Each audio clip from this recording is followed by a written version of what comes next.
안녕하세요. 저는 올해 67세가 된 김진수라고 합니다. 오늘 여러분께 제가 최근에 겪은 일을 말씀드리려고 해요. 사실 말하기가 좀 부끄럽기도 하고 또 저처럼 실수하시는 분들이 없었으면 하는 마음에서 용기를 내어봅니다. 지난달에 드디어 미국 사회보장연금 소셜 시큐리티를 신청하러 갔는데요. 40년 넘게 미국에서 살면서 성실하게 세금 내고 살았으니까 당연히 받을 만큼은 받을 거라고 생각했어요. 그런데 막상 가보니 제가 생각했던 것과는 완전히 달랐습니다. 1980년에 제가 27살 때 미국에 왔어요. 그때만 해도 미국이 희망의 땅이라고 생각했죠. 열심히 일하면 아메리칸 드림을 이룰 수 있다고 믿었고요. 처음에는 건설 현장에서 막노동부터 시작했습니다. 영어도 제대로 못하고 기술도 없었지만 정말 열심히 일했어요. 하루에 12시간씩 주말도 없이 일하면서 조금씩 돈을 모았죠. 페이체크에서 소셜 시큐리티 텍스가 떼어지는 걸 보면서도 나중에 은퇴하면 연금으로 돌려받는다니까 그냥 참았어요. 사실 그땐 소셜 시큐리티가 뭔지도 정확히 몰랐거든요. 주변 한국 분들도 다들 그냥 내야 하는 세금이라고만 하시더라고요. 85년에 결혼을 했어요. 아내도 저와 비슷한 처지였죠. 둘 다 영어가 서툴고 변변한 기술도 없었지만 서로 의지하면서 살아왔습니다. 아내는 주로 세탁소나 식당에서 일했고요. 저는 건설 현장에서 경력을 쌓아가면서 조금씩 자리를 잡아갔어요. 90년대 들어서면서 좀 안정이 되기 시작했습니다. 건설 회사에서 정식 직원으로 일하게 되었고 건강보험도 들고 401k도 시작했어요. 그때부터 소셜 시큐리티에 대해서도 좀 더 관심을 갖기 시작했죠. 매년 받는 소셜 시큐리티 스테이트먼트를 보면서 언젠가는 저도 연금을 받는구나 하는 생각을 했어요. 2000년대에는 아예 작은 건설 회사를 차렸습니다. 직원 서너 명 두고 하는 작은 회사였지만 그래도 제 사업이니까 뿌듯했어요. 물론 사업자로서 소셜 시큐리티 텍스를 더 많이 내야 했지만 그만큼 나중에 더 많이 받을 거라고 생각했죠. 자영업자는 회사원의 2배를 낸다고 하더라고요. 아내와 저는 정말 열심히 살았어요. 아이들 키우느라, 집 마련하느라 정신없이 지나온 40년이었죠. 그러면서도 꾸준히 소셜 시큐리티 텍스는 빠짐없이 냈어요. 가끔 경기가 안 좋을 때도 있었지만 세금만큼은 절대 밀리지 않으려고 했거든요. 드디어 올해 67세가 되었어요. 풀 리타이어먼트 에이지라고 하죠. 이제 소셜 시큐리티를 만액으로 받을 수 있는 나이가 된 거예요. 주변 분들도 얼른 신청하라고 하시더라고요. 늦으면 손해라면서요. 처음에는 온라인으로 신청하려고 했어요. 인터넷에 들어가서 아카운트를 만들어야 한다고 하더라고요. 그런데 이게 생각보다 복잡하더라고요. 아이디 만들고 패스워드 설정하고 본인 확인하고 중간에 몇 번이나 막혔어요. 영어도 그렇고 컴퓨터도 익숙하지 않아서 정말 힘들었어요. 아들한테 도움을 청하려고 했는데 아들도 바쁘다고 하고 결국 며칠 씨름하다가 포기했습니다. 그래서 전화를 걸어봤어요. 소셜 시큐리티 오피스에 전화번호가 있더라고요. 1에서 800에서 772에서 1213이었나? 전화를 걸었는데 자동응답기가 나와요. 영어로 이것저것 물어보는데 무슨 말인지 반도 못 알아듣겠더라고요. 한국어 서비스도 있다고 해서 눌러봤는데 한국어로는 간단한 안내만 나오고 결국 영어로 연결되더라고요. 그것도 한참 기다려야 하고요. 한 번은 30분 넘게 기다렸는데 끊어져 버리더라고요. 결국 직접 가기로 했어요. 집에서 가까운 소셜 시큐리티 오피스가 있었거든요. 인터넷으로 찾아보니까 예약을 하라고 하는데 또 온라인으로 해야 한다더라고요. 그냥 가서 기다리면 되겠지 하는 생각으로 무작정 갔습니다. 오피스에 도착했는데 생각보다 사람이 많더라고요. 입구에서 보안 검색도 받고 번호표도 뽑아야 하고 마치 병원 같은 느낌이었어요. 번호표를 뽑는 기계도 터치스크린인데 어떻게 해야 할지 몰라서 한참 헤맸어요. 옆에 있던 젊은 직원이 도와주긴 했는데 영어로 빨리빨리 설명하니까 잘 못 알아듣겠더라고요. 그냥 아무 번호나 뽑아서 앉아 있었는데 1시간 넘게 기다려도 제 번호가 안 나오더라고요. 알고 보니까 잘못된 번호를 뽑았더라고요. 다시 번호를 뽑고 또 기다렸어요. 주변을 보니까 저처럼 나이 든 분들이 많았는데 다들 뭔가 서류를 들고 와서 정리하고 계시더라고요. 저는 그냥 아이디만 들고 왔는데 뭔가 준비가 부족한 것 같아서 불안해지기 시작했어요. 드디어 제 번호가 불렸어요. 창구로 가니까 젊은 여직원이 앉아 있더라고요. 친절하긴 했는데 말이 너무 빨라요. 제가 소셜 시큐리티를 신청하러 왔다고 하니까 서류들을 달라고 하더라고요. 소셜 시큐리티 카드, 드라이버 라이선스, 출생증명서, 세금 보고서. 이것저것 많이 달라고 하는데 저는 드라이버 라이선스밖에 안 가져왔어요. 소셜 시큐리티 카드는 어디 둔지 기억도 안 나고 출생증명서는 한국 것도 있어야 하는지 모르겠고 직원이 어쩔 수 없으니 일단 신청서부터 작성해 보라고 하더라고요. 그런데 이 신청서가 진짜 복잡해요. 몇 페이지에 걸쳐서 이것저것 다 써야 하는데 영어로 된 질문들이 무슨 뜻인지 모르겠는 게 많았어요. 특히 직업 히스토리를 쓰는 부분이 제일 어려웠어요. 40년 동안 이직도 많이 하고 사업도 했다가 접었다가 했는데 언제부터 언제까지 어디서 일했는지 정확히 기억이 안 나더라고요.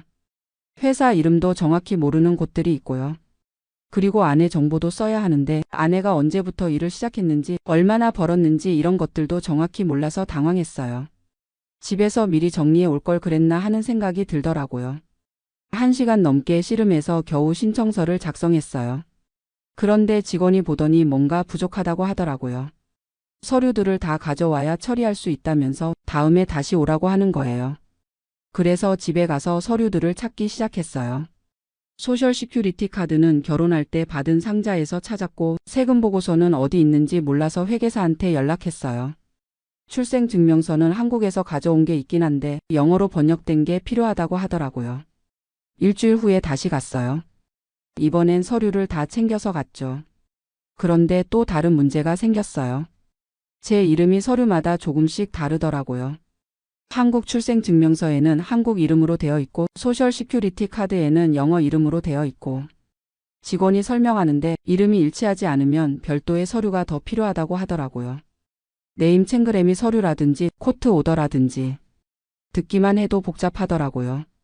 그리고 제일 충격적이었던 건 제가 받을 수 있는 연금액을 계산해 주는데 생각보다 훨씬 적더라고요. 40년 넘게 열심히 일했는데 한 달에 $1,800 정도밖에 안 된다는 거예요. 저는 최소한 $2,500는 될 줄 알았거든요. 주변에서 들은 얘기로는 그 정도는 받는다고 했는데 알고 보니까 제가 초창기에 건설 현장에서 일할 때 캐시로 받은 돈들이 많아서 텍스 리포트가 제대로 안 된 게 많았더라고요. 특히 자영업을 할 때도 소득을 좀 적게 신고한 적이 있었거든요.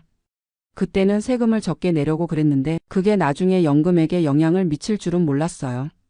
소셜 시큐리티는 지난 35년 동안의 수입을 평균 내서 계산한다고 하더라고요. 그리고 아내 연금 문제도 복잡하더라고요. 아내는 제가 받는 금액의 50%를 받을 수 있다고 하는데 그건 아내가 자기 연금을 안 받을 때 얘기라고 하더라고요. 아내도 일을 많이 했으니까 자기 연금이 있을 텐데 둘 중에 높은 걸 선택해야 한다는 거예요. 그런데 아내 연금액을 계산해 보니까 그것도 생각보다 적어요. 아내는 주로 파트타임으로 일했고 캐시페이를 받은 적도 많아서 소셜 시큐리티에 제대로 리포트된 게 별로 없더라고요. 결국 아내는 자기 연금 대신에 제 연금의 50%를 받는 게 나을 것 같다고 하더라고요. 그러면 저 $1,800에 아내가 $900 해서 한 달에 $2,700 정도 받게 되는 거죠. 그런데 여기서 또 문제가 생겼어요. 소셜 시큐리티에 세금을 내야 할 수도 있다는 거예요. 저희가 다른 수입이 있으면 소셜 시큐리티 인컴의 85%까지 텍서블 하다고 하더라고요. 저희는 401k도 있고 작은 렌탈 프로퍼티도 있어서 그런 수입들 때문에 세금을 내야 할 것 같다고 하더라고요. 그러면 실제로 손에 들어오는 돈은 더 적어질 수도 있다는 거예요. 이런 얘기들을 들으니까 정말 막막하더라고요. 40년 넘게 성실하게 살았는데 노후가 이렇게 불안할 줄은 몰랐어요. 사실 저희는 소셜 시큐리티가 노후의 주요 수입원이 될 거라고 생각했거든요. 직원이 말하기를 소셜 시큐리티는 원래 리타이어먼트 인컴의 일부분일 뿐이라고 하더라고요. 나머지는 개인 연금이나 저축으로 준비해야 한다면서요. 그런데 저희는 그런 거 준비할 여유가 별로 없었어요. 자녀들 교육시키고 집 마련하고 그러다 보니 개인 리타이어먼트 어카운트에 넣을 돈이 그리 많지 않았거든요. 401k도 회사에서 매치해 주는 것만 넣었지 맥서멈으로 넣지는 못했어요. 그리고 또 충격적이었던 건 매더케어 얘기였어요. 65세부터 자동으로 매더케어에 가입된다고 생각했는데 파트 B는 별도로 신청해야 하고 프리미엄도 내야 한다고 하더라고요. 한 달에 $170 정도 나간다면서요. 그것도 모르고 있었다가 뒤늦게 신청하면 페널티가 있다고 하더라고요. 다행히 아직 늦지는 않았지만 이런 것들을 미리 알고 준비했어야 했는데 하는 후회가 들더라고요. 결국 그날은 신청만 하고 왔어요.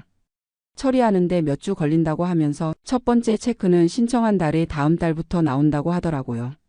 그리고 백페이는 신청 시점부터 계산한다면서 늦게 신청해도 손해보는 건 없다고 하더라고요. 집에 와서 아내와 얘기해보니 저희와 비슷한 상황인 분들이 많다는 걸 알았어요. 특히 이민 1세대들은 소셜 시큐리티 시스템을 제대로 이해하지 못하고 영어 때문에 정보를 제대로 얻기 어려웠던 거죠. 그리고 초창기에 캐시로 일한 것들, 소득을 적게 신고한 것들이 나중에 이렇게 영향을 미칠 줄 몰랐던 거예요. 그때는 당장 세금을 적게 내는 게 좋다고 생각했는데 장기적으로 보면 손해였던 거죠. 지금 생각해보면 미리미리 프레퍼레이션을 했어야 했어요.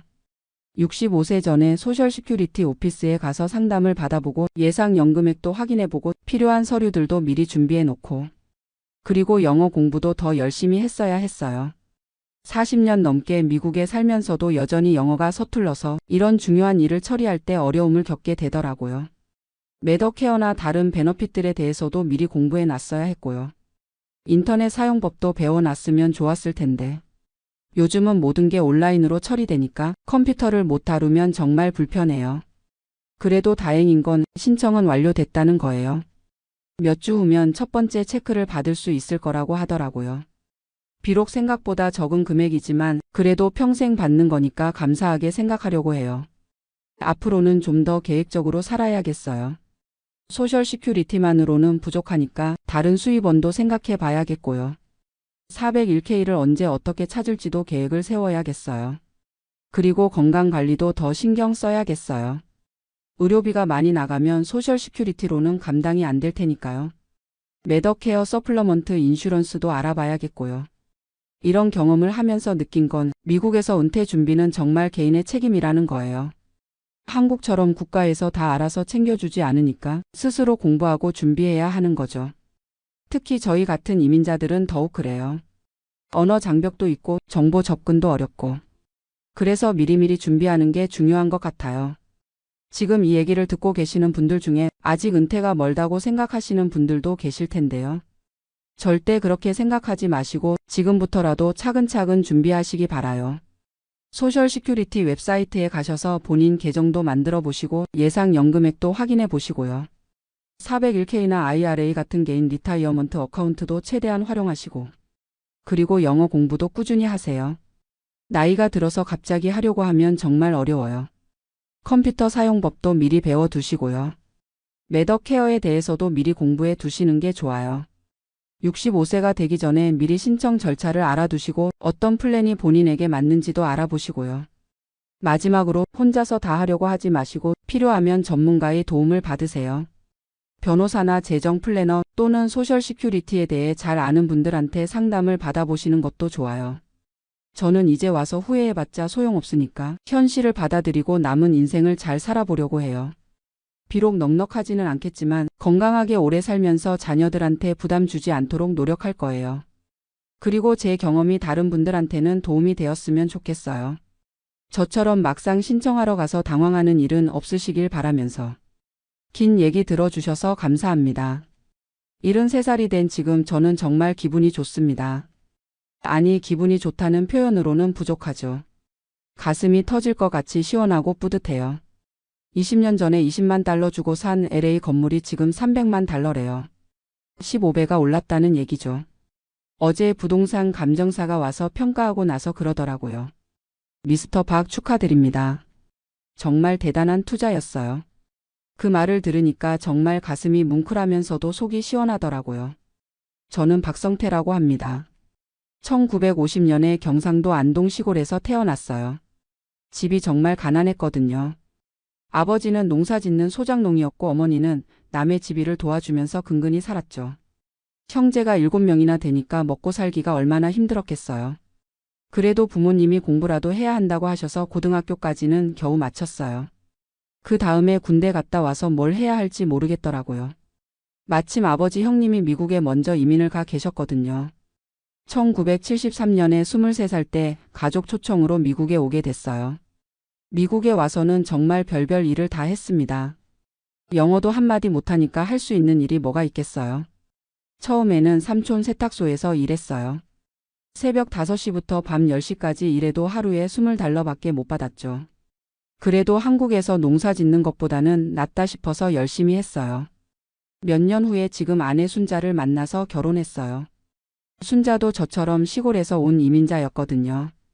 둘이 합쳐봐야 가진 게 없으니까 정말 절약하면서 살았어요. 라면 한 봉지도 둘이 나눠 먹고 옷은 중고로만 사고요.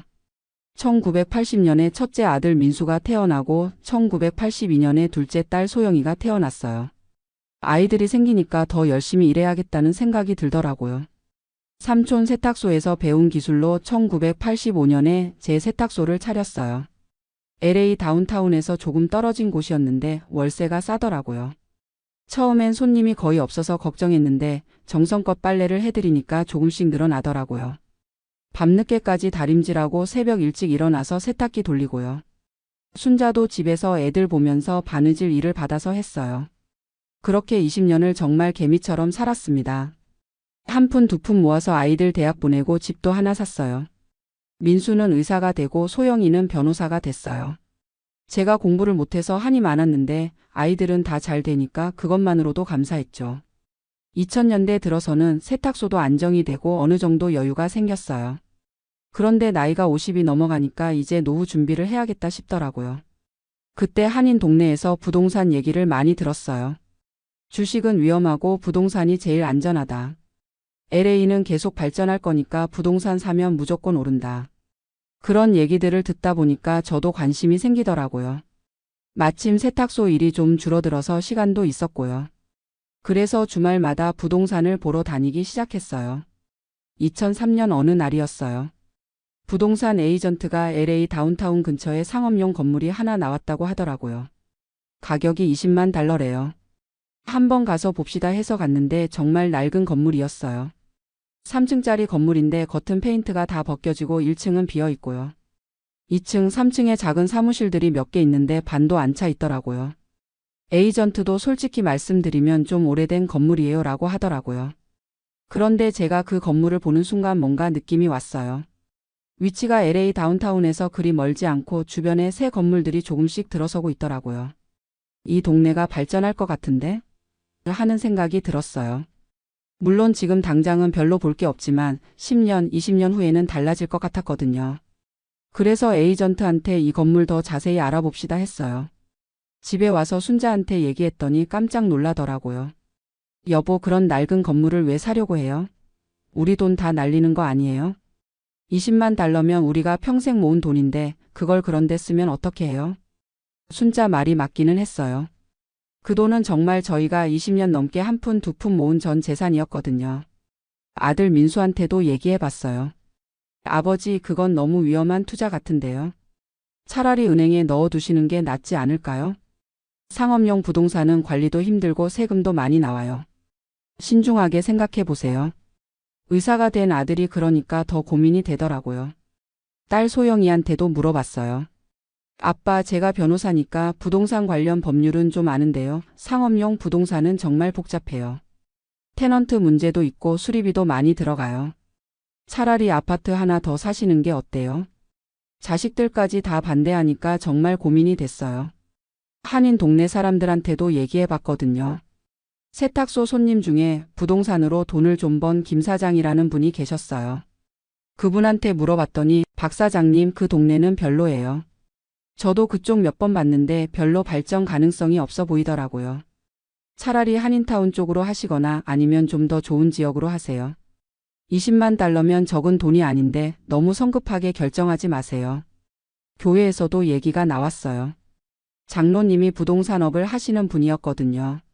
성태 집사님, 부동산 투자는 정말 신중해야 해요. 특히 상업용은 더더욱 그렇고요. 지금 그 가격에 나온다는 건 뭔가 문제가 있을 가능성이 높아요. 저라면 좀 더 기다려 보겠어요. 은행에서도 마찬가지였어요. 대출 상담을 받으러 갔는데 대출 담당자가 그러더라고요. 미스터 박, 이 건물 지역이 좀 애매한 것 같은데요. 대출 승인은 되겠지만 정말 신중하게 생각해 보세요. 상업용 부동산은 주거용과 달라서 리스크가 크거든요. 모든 사람이 반대하니까 정말 혼란스러웠어요. 밤에 잠도 잘 안 오고 하루 종일 그 생각만 하게 되더라고요. 다들 반대하는데 내가 잘못 생각하는 건 아닐까? 평생 모은 돈을 한순간에 날리는 건 아닐까? 그런 생각들이 계속 머릿속을 맴돌았어요. 그런데 어느 날 밤에 문득 제가 미국에 처음 왔을 때가 생각났어요. 그때도 모든 사람이 반대했거든요. 미국 가서 뭘 할 거냐? 영어도 못하는데 무슨 소용이냐? 그런 말들을 듣고도 저는 왔잖아요. 세탁소 시작할 때도 마찬가지였어요. 그런 곳에서 세탁소를 해서 되겠냐? 그런 말들을 들었지만 결국 성공했거든요. 그때 생각해보니까 제가 그동안 살아오면서 큰 결정을 할 때마다 다른 사람들은 항상 걱정하고 반대했어요. 하지만 제가 직접 보고 느낀 것을 믿고 결정했을 때가 대부분 잘 됐거든요. 이번에도 내 느낌을 믿어보자 하는 생각이 들었어요. 젊었을 때 삼촌 세탁소에서 일할 때도 그랬어요. 다른 한인들은 그런 힘든 일 하지 말고 다른 거 해라고 했지만 저는 묵묵히 배웠거든요. 그래서 나중에 제 세탁소를 차릴 수 있었던 거죠. 제 세탁소 위치를 정할 때도 모든 사람이 그 동네는 안 된다고 했어요. 하지만 저는 그곳이 앞으로 발전할 것 같다는 느낌이 있었어요. 실제로 10년 후에는 그 동네가 완전히 바뀌었거든요.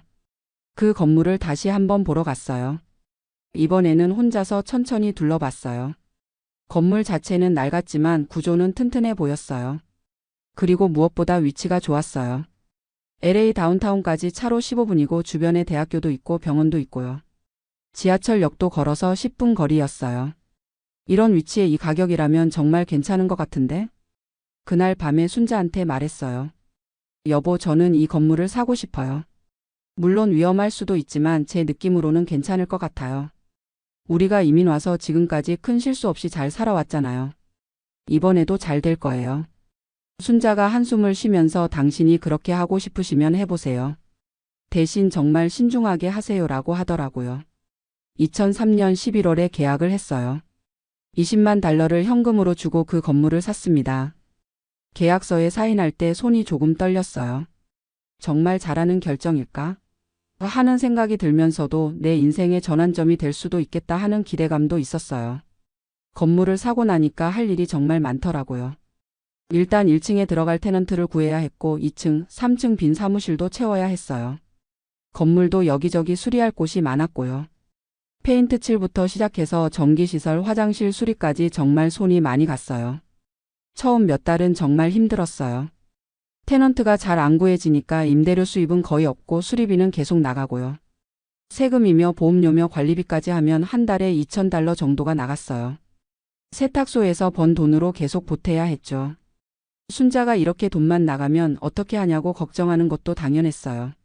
한인 동네에서는 그럴 줄 알았다는 분위기였어요. 김 사장님이 박 사장님 어떠세요? 제가 말씀드렸잖아요. 너무 성급했던 것 같은데요? 라고 하시더라고요. 교회에서도 집사님 부동산은 어떻게 되고 있어요? 라고 물어보는 분들이 있었는데 대답하기가 좀 그렇더라고요. 그래도 저는 포기하지 않았어요. 주말마다 건물에 가서 청소하고 수리할 곳은 제가 직접 했어요. 어차피 세탁소 일로 손기술은 익숙했거든요. 페인트 칠 정도는 유튜브 보고 배워서 혼자 했어요. 1층에 들어올 테넌트를 구하기 위해 여러 부동산 에이전트들을 만나러 다녔고요. 2004년 여름에 드디어 1층에 커피숍이 들어왔어요. 젊은 한국인 부부가 하는 작은 커피숍이었는데 월세 1,500달러에 계약했어요. 그때 정말 기뻤어요. 드디어 시작이구나 하는 생각이 들었거든요. 2층에도 작은 회계사무소가 들어오고 3층에는 번역회사가 들어왔어요. 그렇게 한 해가 지나니까 월 임대료 수입이 4,500달러 정도 됐어요. 지출을 빼고 나면 월 500달러 정도 남았어요. 많은 돈은 아니었지만 적어도 적자는 면했거든요. 순자도 다행이네요. 이제 좀 안정되는 것 같아요라고 하더라고요. 그런데 2008년에 금융위기가 터졌어요. 리먼 브라더스가 망하고 미국 경제가 완전히 흔들렸잖아요. 부동산 시장도 엉망이 됐고요. 제 건물 테넌트들도 하나둘씩 나가기 시작했어요. 1층 커피숍은 손님이 없어서 6개월 만에 문을 닫았고 2층 회계사무소도 임대료를 못 내서 나갔어요. 2009년에는 정말 최악이었어요. 건물이 거의 비었는데 세금이랑 보험료는 계속 나가야 하거든요. 한 달에 1,800달러씩 적자가 났어요. 그때 정말 내가 잘못 생각했나? 하는 후회가 밀려왔어요. 순자도 여보 이제 팔아야 하는 것 아니에요? 이렇게 계속 손해 볼 수는 없잖아요 라고 했어요. 한인 동네에서는 완전히 그럴 줄 알았다 모두였어요. 김 사장님이 박 사장님 이제라도 손 털고 나오세요. 더 기다리면 더 손해예요 라고 조언해 주시더라고요. 교회 장로님도 성태 집사님 아직 팔 수 있을 때 파세요. 계속 붙들고 있으면 더 큰 손해 봅니다 라고 하셨어요. 아들 민수도 걱정이 됐는지 전화를 자주 했어요. 아버지 정말 힘드시면 팔아도 돼요. 제가 도와드릴게요. 딸 소영이도 아빠 너무 스트레스 받지 마세요. 돈보다 건강이 더 중요해요 라고 했어요. 그런데 저는 또 그때 젊은 시절이 생각났어요. 세탁소 하면서도 힘든 시기가 있었거든요. 1992년 LA 폭동 때는 정말 장사가 안 됐어요. 그때도 세탁소 그만둘까? 생각했지만 끝까지 버텼잖아요. 결국 그 다음 해부터는 다시 좋아졌고요. 이번에도 좀 더 버텨보자. 아직 5년밖에 안 됐는데 너무 성급하게 포기하면 안 되겠다. 그런 생각으로 2010년까지 버텼어요. 물론 돈은 계속 들어갔지만 세탁소에서 번 돈으로 어떻게든 막아갔어요. 2011년부터 조금씩 달라지기 시작했어요. LA시에서 다운타운 재개발 계획을 발표했거든요. 제 건물 주변 지역이 재개발 구역에 포함됐어요. 아, 이제 좀 달라지겠구나 하는 생각이 들었어요. 그해 가을에 1층에 새로운 테넌트가 들어왔어요. IT 회사였는데 월세 $2,000에 계약했어요. 예전 커피숍보다 $500나 더 비싼 거였어요. 2012년, 2013년에는 주변에 새 건물들이 몇 개 들어서기 시작했어요. 고급 아파트도 하나 생기고 레스토랑들도 몇 개 새로 문을 열었어요. 제 건물 임대료도 조금씩 올릴 수 있었고요. 2층, 3층도 새로운 테넌트들이 들어와서 거의 다 차게 됐어요. 2015년에 부동산 에이전트가 건물 가격이 많이 올랐다고 연락이 왔어요. 한번 평가를 받아보니까 $35만. 20만 달러에 산 게 $35만 달러가 됐으니까 $15만 달러가 오른 거였어요. 처음으로 아, 내가 잘했구나 하는 생각이 들었어요. 순자도 여보 정말 다행이네요. 그때 포기하지 않길 잘했어요 라고 하더라고요. 그런데 정작 주변 사람들 반응은 좀 달랐어요. 김 사장님이 박 사장님 운이 좋으셨네요. 금융위기만 아니었으면 진작 망했을 텐데라고 하시더라고요. 교회에서도 집사님 정말 운이 좋으셨어요. 요즘 부동산 시장이 다시 살아나서 다행이네요 라고 했어요. 다들 제가 잘해서가 아니라 운이 좋았다고 하는 거예요. 2016년, 2017년에는 주변 변화가 정말 빨랐어요. 지하철 새 역이 생기고 대형 쇼핑몰도 계획이 나왔어요. 제 건물에서 5분 거리에 큰 병원도 확장 이전을 한다고 하더라고요. 임대료도 계속 올려서 월 $7,000 정도 받게 됐어요. 건물 가치도 $50만 달러가 넘었다고 했어요. 그때부터 주변 사람들 반응이 조금 달라지기 시작했어요. 김 사장님이 박 사장님 어떻게 그 건물을 알아보셨어요? 정말 성견지명이 있으셨네요 라고 하시더라고요. 교회 장로님도 성태 집사님 부동산 보는 눈이 정말 좋으시네요. 저도 좀 조언해 주세요 라고 하셨어요. 갑자기 다들 제가 대단한 사람인 것처럼 대하는 거예요.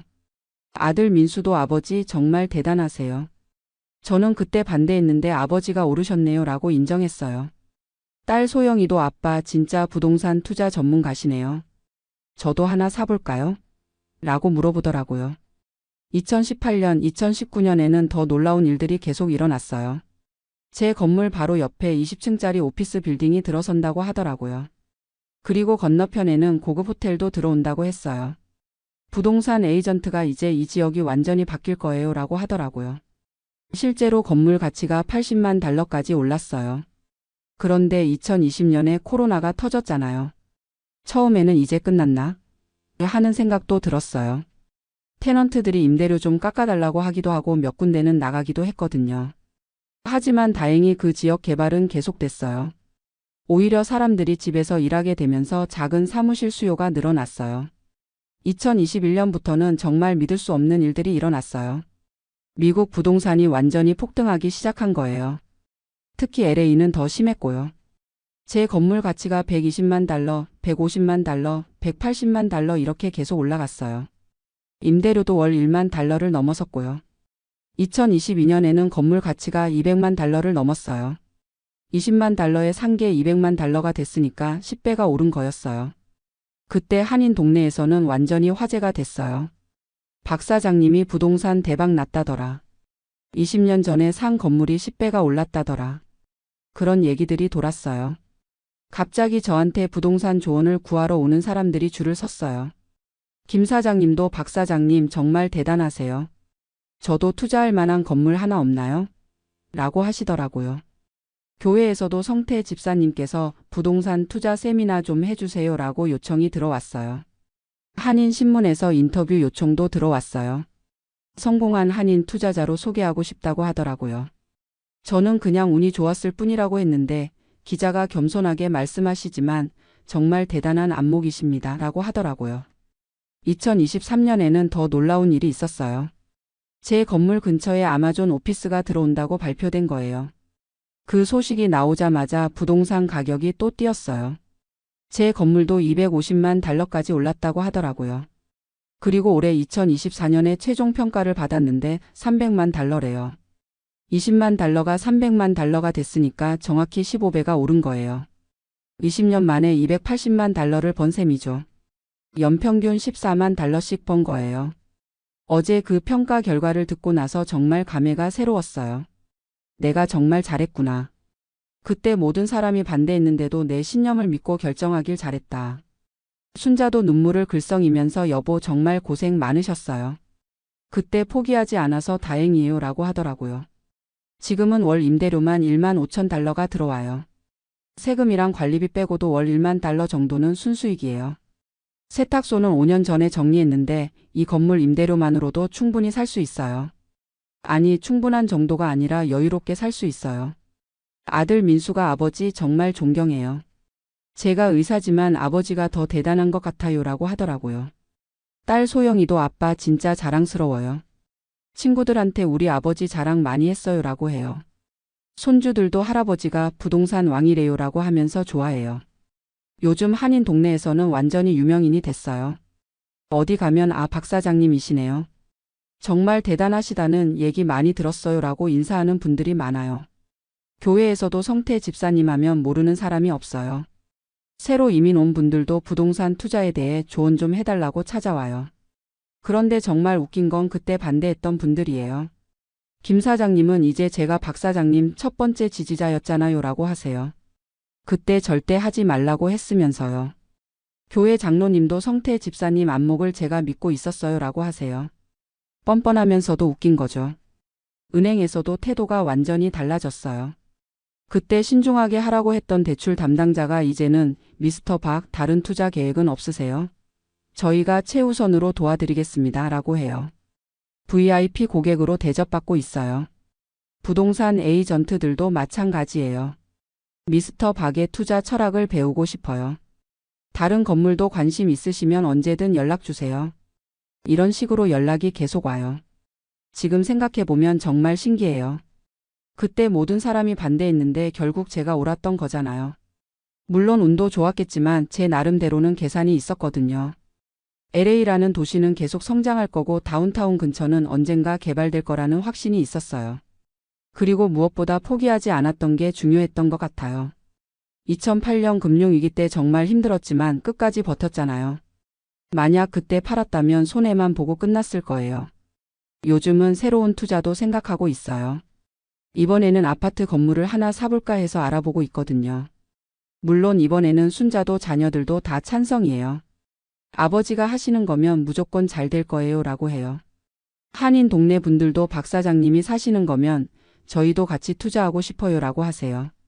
하지만 저는 신중하게 하려고 해요. 이번 성공이 너무 운이 좋았던 것일 수도 있거든요. 그래도 확실한 건 이제 더 이상 누구 눈치 안 봐도 된다는 거예요. 경제적으로 여유가 생기니까 마음도 편해졌어요.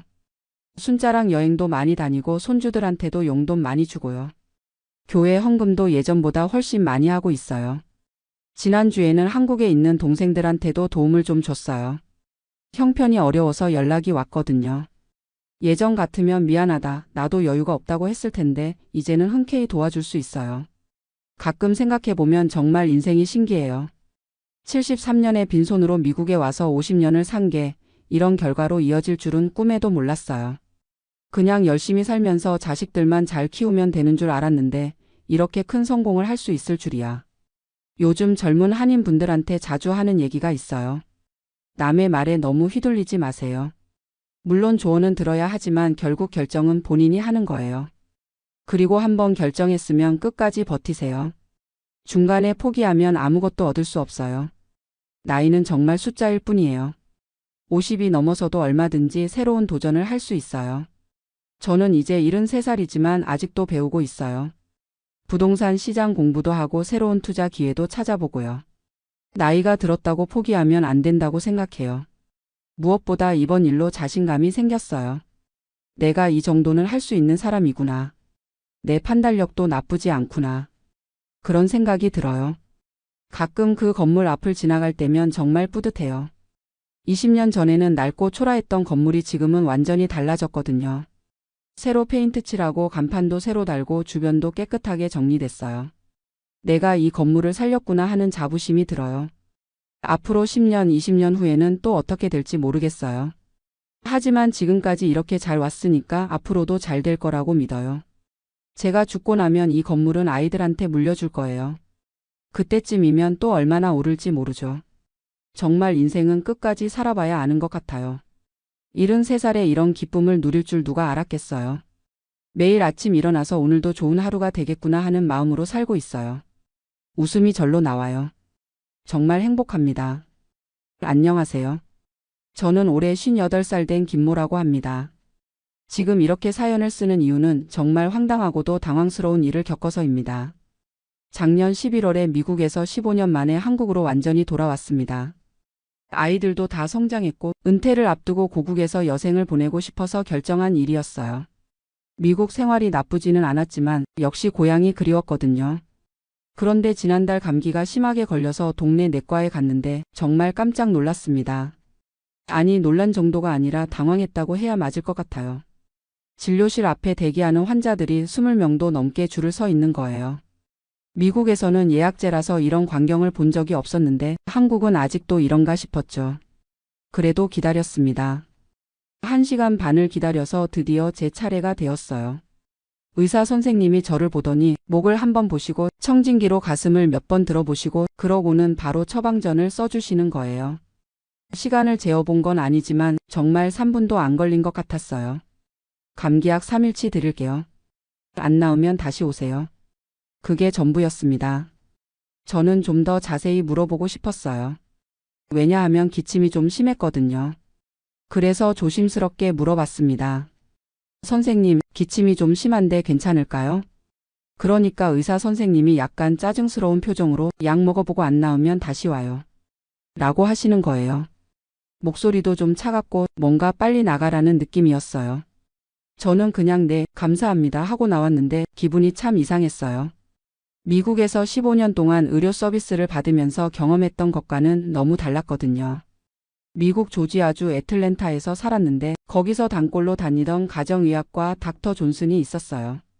키가 크고 친절한 백인 의사였는데 제가 진료실에 들어가면 항상 환하게 웃으면서 하이 미스터 김. 오늘 어떻게 지내세요? 하고 인사를 해주곤 했죠. 그리고 진료 시간도 최소 15분에서 20분은 되었어요. 제가 하는 말을 다 들어주고 궁금한 것도 친절하게 설명해주고 심지어 가족 안부까지 물어보곤 했거든요. 아내는 어떠세요? 아이들은 학교 잘 다니고 있나요? 이런 식으로 말이에요. 감기 걸렸을 때도 마찬가지였습니다. 목을 자세히 보고 언제부터 아팠는지, 다른 증상은 없는지, 알레르기는 없는지, 복용 중인 약이 있는지 이런 것들을 꼼꼼히 물어봤어요. 그리고 처방해주는 약에 대해서도 설명을 해줬죠. 이 약은 하루에 2번 먹으시면 되고 이건 기침약이니까 필요할 때만 드세요. 만약에 3일 후에도 증상이 나아지지 않으면 연락하세요. 이런 식으로 자세하게 설명해 주는 거예요.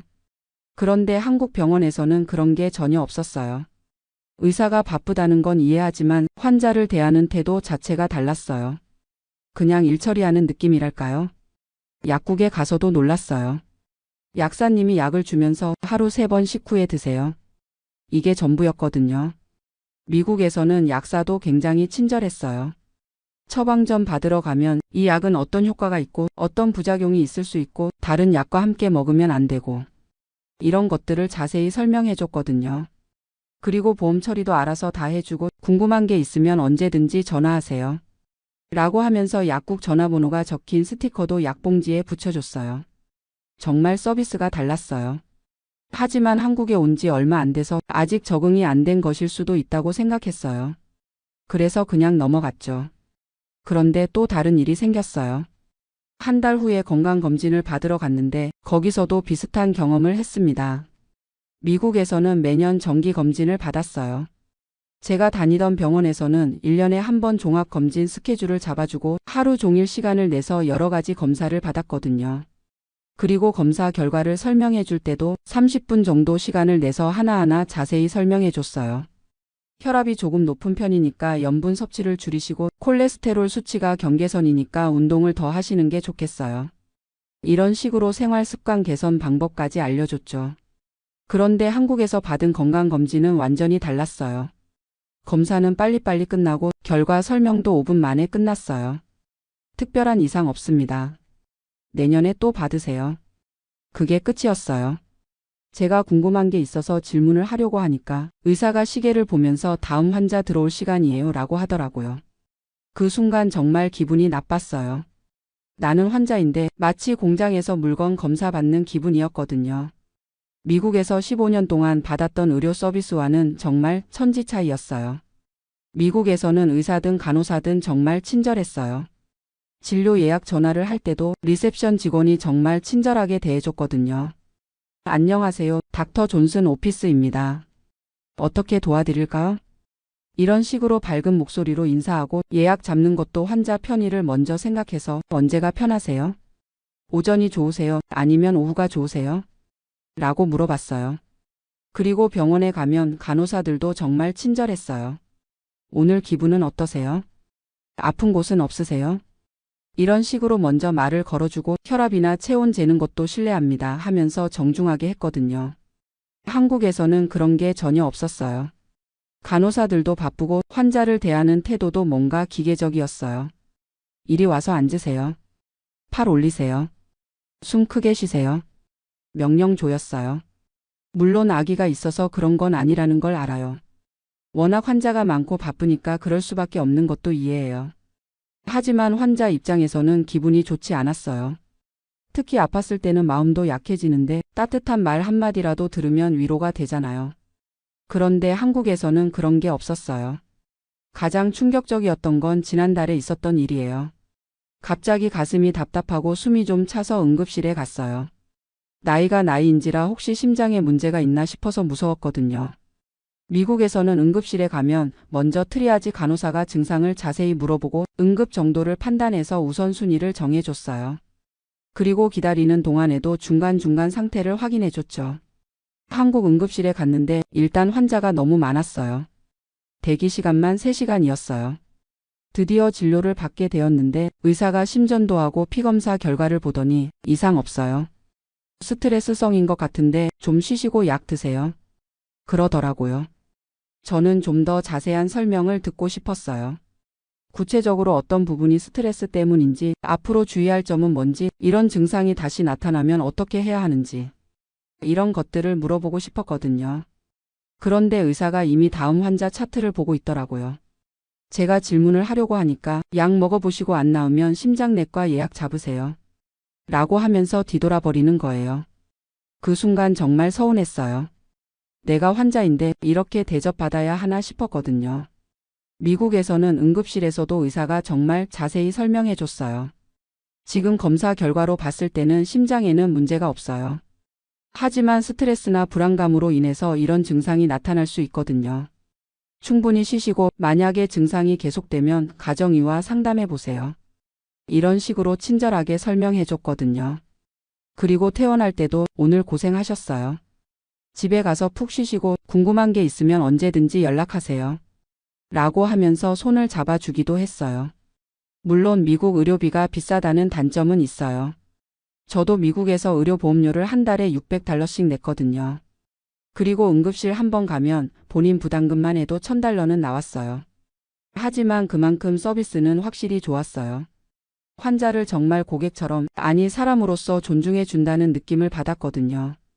한국은 의료비는 정말 저렴해요. 미국에 비하면 거의 공짜 수준이죠. 그런 건 정말 감사한 일이에요. 하지만 서비스 측면에서는 아쉬운 점이 많았어요. 미국에서 살 때는 몰랐는데 한국에 와서 비교해 보니까 정말 차이가 크더라고요. 특히 의사와 환자 관계가 많이 달랐어요. 미국에서는 의사와 환자가 거의 동등한 관계였어요. 의사가 전문가이긴 하지만 환자의 의견이나 질문을 존중해주고 결정을 내릴 때도 환자와 상의해서 결정했거든요. 이런 치료 방법이 있는데 어떻게 생각하세요? 약을 바꿔볼 수도 있는데 어떤 게 더 편하실 것 같아요? 이런 식으로 말이에요. 그런데 한국에서는 의사가 일방적으로 결정하고 환자는 그냥 따라야 하는 분위기였어요. 물론 의사가 전문가니까 의사 말을 들어야 하는 건 맞아요. 하지만 환자도 자신의 몸에 대해서는 의견을 말할 권리가 있다고 생각해요. 그리고 미국에서는 병원 시스템도 정말 환자 중심이었어요. 예약 시간에 가면 거의 정시에 진료를 받을 수 있었고 대기 시간이 길어지면 미리 알려줬어요. 죄송합니다.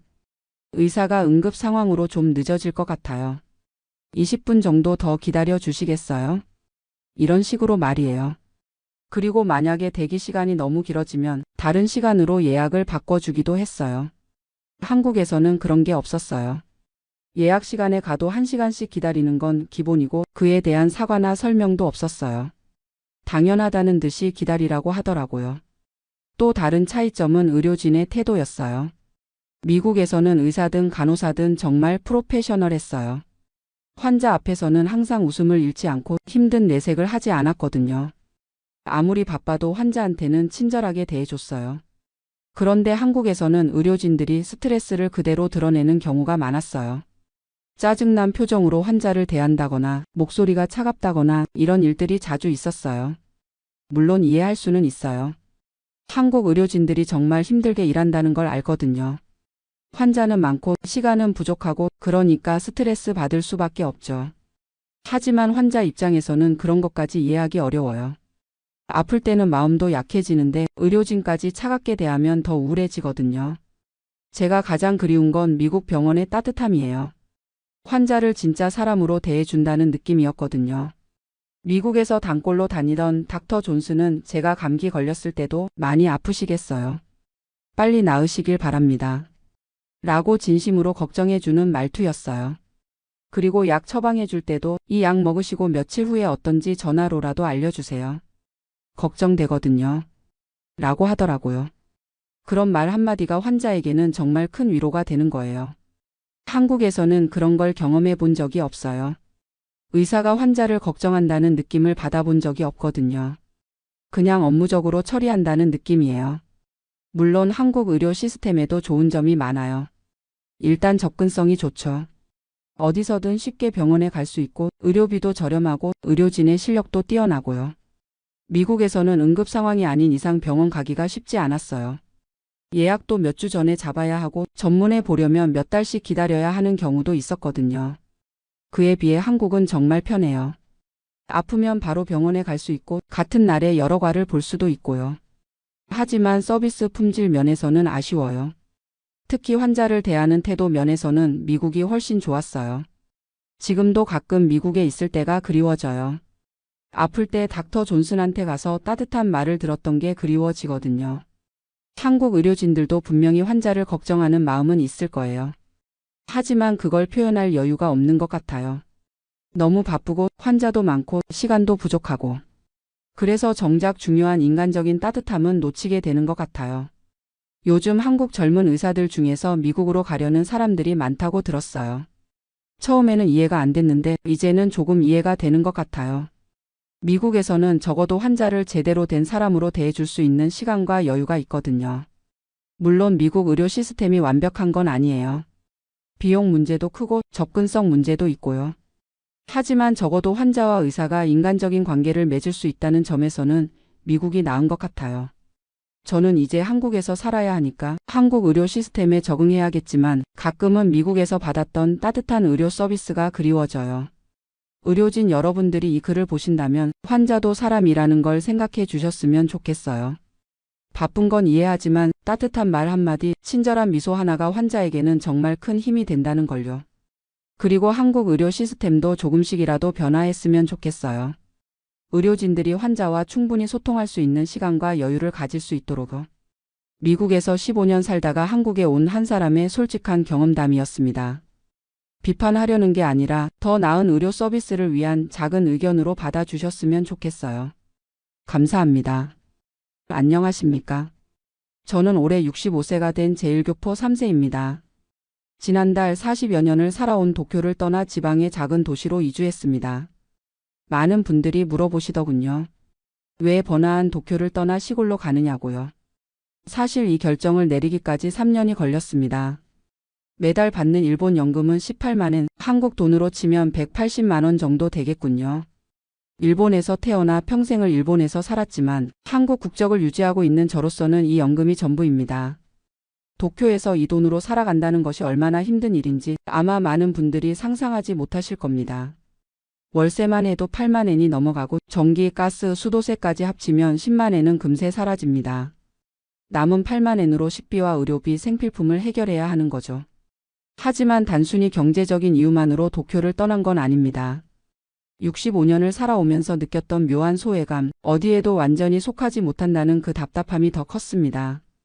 제 할아버지는 1935년 경상남도 통영에서 일본으로 건너오셨습니다.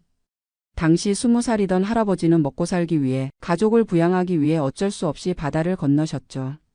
오사카의 한 철공소에서 허드레질을 하며 돈을 벌었고 몇 년 후 고향에서 할머니를 불러들였습니다. 1945년 해방이 되었을 때 할아버지는 고향으로 돌아갈 생각을 하셨다고 합니다. 하지만 한반도는 분단되어 있었고 전쟁의 기운이 감돌았죠. 더욱이 일본에서 태어난 아버지는 이미 일본어가 더 편했고 한국어는 서툴렀습니다. 결국 할아버지는 일본에 남기로 결심하셨어요. 조국이 안정될 때까지만 잠시 더 있다가 돌아가겠다고 하시면서요. 하지만 그 잠시가 평생이 되었습니다. 아버지 세대는 더 복잡했습니다. 일본에서 태어나 일본어로 교육받았지만 한국인이라는 정체성을 잃지 않으려 애쓰셨어요. 학교에서는 일본 이름을 쓰고 일본어를 했지만 집에서는 한국어를 쓰려고 노력하셨고 한국의 문화와 전통을 지키려 하셨습니다. 저희 집에서는 김치와 된장찌개 냄새가 항상 났어요. 일본 아이들이 도시락을 싸올 때 저는 김밥을 싸가곤 했죠. 그때마다 친구들이 신기해하면서도 어딘지 다른 시선으로 바라보는 걸 느꼈습니다. 하지만 그런 시선이 차별로 이어지는 경우는 드물었어요. 저희가 살던 동네는 제1교포가 많이 모여 사는 곳이었거든요. 오히려 일본 아이들이 우리 문화에 대해 호기심을 보이는 경우가 더 많았습니다. 문제는 저 자신이었습니다. 한국인도 일본인도 아닌 애매한 위치에 서 있는 제 자신을 받아들이기 어려웠어요. 한국에 가면 한국어가 서툴다고 교포 취급받고 일본에서는 아무리 노력해도 완전한 일본인이 될 수 없었으니까요. 대학을 졸업하고 도쿄의 한 중견 제조업체에 취직했습니다. 1980년대 초반이었는데 일본 경제가 한창 성장하던 시기였죠. 회사에서는 제가 한국인인 걸 알면서도 크게 개의치 않았어요. 오히려 열심히 일하는 모습을 인정해 주었고 승진도 차별 없이 시켜주었습니다. 35년 동안 그 회사에서 일했습니다. 주임에서 시작해서 계장, 과장을 거쳐 부장까지 올랐어요. 일본인 동료들과도 원만한 관계를 유지했고 회사 생활에서 특별히 차별받았다는 느낌은 없었습니다. 하지만 가끔 회식 자리에서 술에 취한 동료가 농담 삼아 하는 말들이 가슴에 박혔어요. 김 부장은 한국 사람치고는 성격이 좋아 같은 말들이요. 악의는 없었겠지만 그런 말들이 쌓여가면서 저는 점점 더 조용해졌습니다. 결혼은 35세에 늦게 했어요. 상대는 같은 제1교포 2세 여성이었습니다. 저와 비슷한 고민을 안고 사는 사람이라 서로 이해할 수 있었죠. 아이는 하나 낳았는데 아들이었어요. 아이가 자라면서 가장 고민됐던 건 정체성 교육이었습니다. 한국어를 가르칠까 한국 문화를 전수할까 고민했지만 현실적으로 쉽지 않았어요. 아이는 완전히 일본 환경에서 자랐고 한국에 대해서는 그저 아버지의 고향 정도로만 생각했죠. 2015년에 정년퇴직을 했습니다. 퇴직금으로 2,500만 엔을 받았는데 이미 집은 완전히 내 것이었고 아들도 독립한 상태였어요. 아내와 둘이서 조용히 살기에는 충분한 돈이라고 생각했습니다. 그런데 연금을 받기 시작하면서 현실을 깨달았어요. 40년 가까이 성실하게 보험료를 냈는데 받는 연금은 월 18만 엔이었습니다. 일본인 친구들과 비교해보니 평균적인 수준이었지만 도쿄에서 생활하기에는 빠듯했어요. 처음에는 퇴직금으로 부족한 부분을 메워가며 살았습니다. 하지만 매달 10만 엔씩 퇴직금이 줄어드는 걸 보니 불안했어요. 이런 식으로 살면 10년도 안 되어 바닥날 게 뻔했거든요. 더 큰 문제는 아내의 건강이었습니다. 2018년부터 당뇨가 시작되더니 병원비가 만만치 않게 나가기 시작했어요. 일본의 의료보험이 잘 되어 있다고 하지만 그래도 매달 3만 엔 정도는 의료비로 나갔습니다. 아내는 제게 미안해했어요. 자신 때문에 경제적 부담이 늘었다면서 병원 가는 것도 미루려고 했죠. 그런 아내를 보니 가슴이 아팠습니다. 2019년 여름 우연히 텔레비전에서 지방 생활을 다룬 프로그램을 봤어요. 도쿄에서 1시간 거리에 있는 작은 도시였는데 생활비가 도쿄의 절반 수준이더군요. 특히 주거비가 놀라울 정도로 저렴했어요. 그때부터 본격적으로 이주를 고민하기 시작했습니다. 아내와 상의해보니 아내도 비슷한 생각을 하고 있었어요. 도쿄의 복잡하고 빠른 생활이 나이가 들어서는 부담스럽다고 하더군요. 하지만 쉽게 결정할 수는 없었어요. 40여 년을 살아온 도쿄를 떠난다는 것, 친숙한 동네와 이웃들을 떠난다는 것이 쉽지 않았거든요. 무엇보다 아들이 걱정이었어요. 아들에게 이주 계획을 털어놓자 반대했습니다. 도쿄에 있어야 병원도 좋고 생활도 편하다면서 굳이 불편한 시골로 갈 필요가 있냐고 하더군요. 아들로서는 부모를 걱정하는 마음이었겠지만 저희가 처한 현실을 완전히 이해하지는 못하는 것 같았어요. 2020년 코로나가 시작되면서 상황이 더 어려워졌습니다. 외출도 자유롭지 못했고 아내의 병원 치료도 제약이 많았어요. 무엇보다 도쿄의 높은 인구 밀도가 부담스럽게 느껴졌습니다. 그해 가을 드디어 용기를 내서 지방 도시들을 둘러보기 시작했어요. 사이타마, 치바, 이바라키 등 도쿄 근교의 여러 도시를 다녀봤습니다. 그 중에서 사이타마의 한 소도시가 마음에 들었어요. 인구 10만 명 정도의 조용한 도시였는데 도쿄까지 전철로 1시간 반 정도 걸렸어요. 집값은 도쿄의 3분의 1 수준이었고 생활 물가도 상당히 저렴했습니다. 무엇보다 그 도시에는 제1교포 커뮤니티가 있었어요.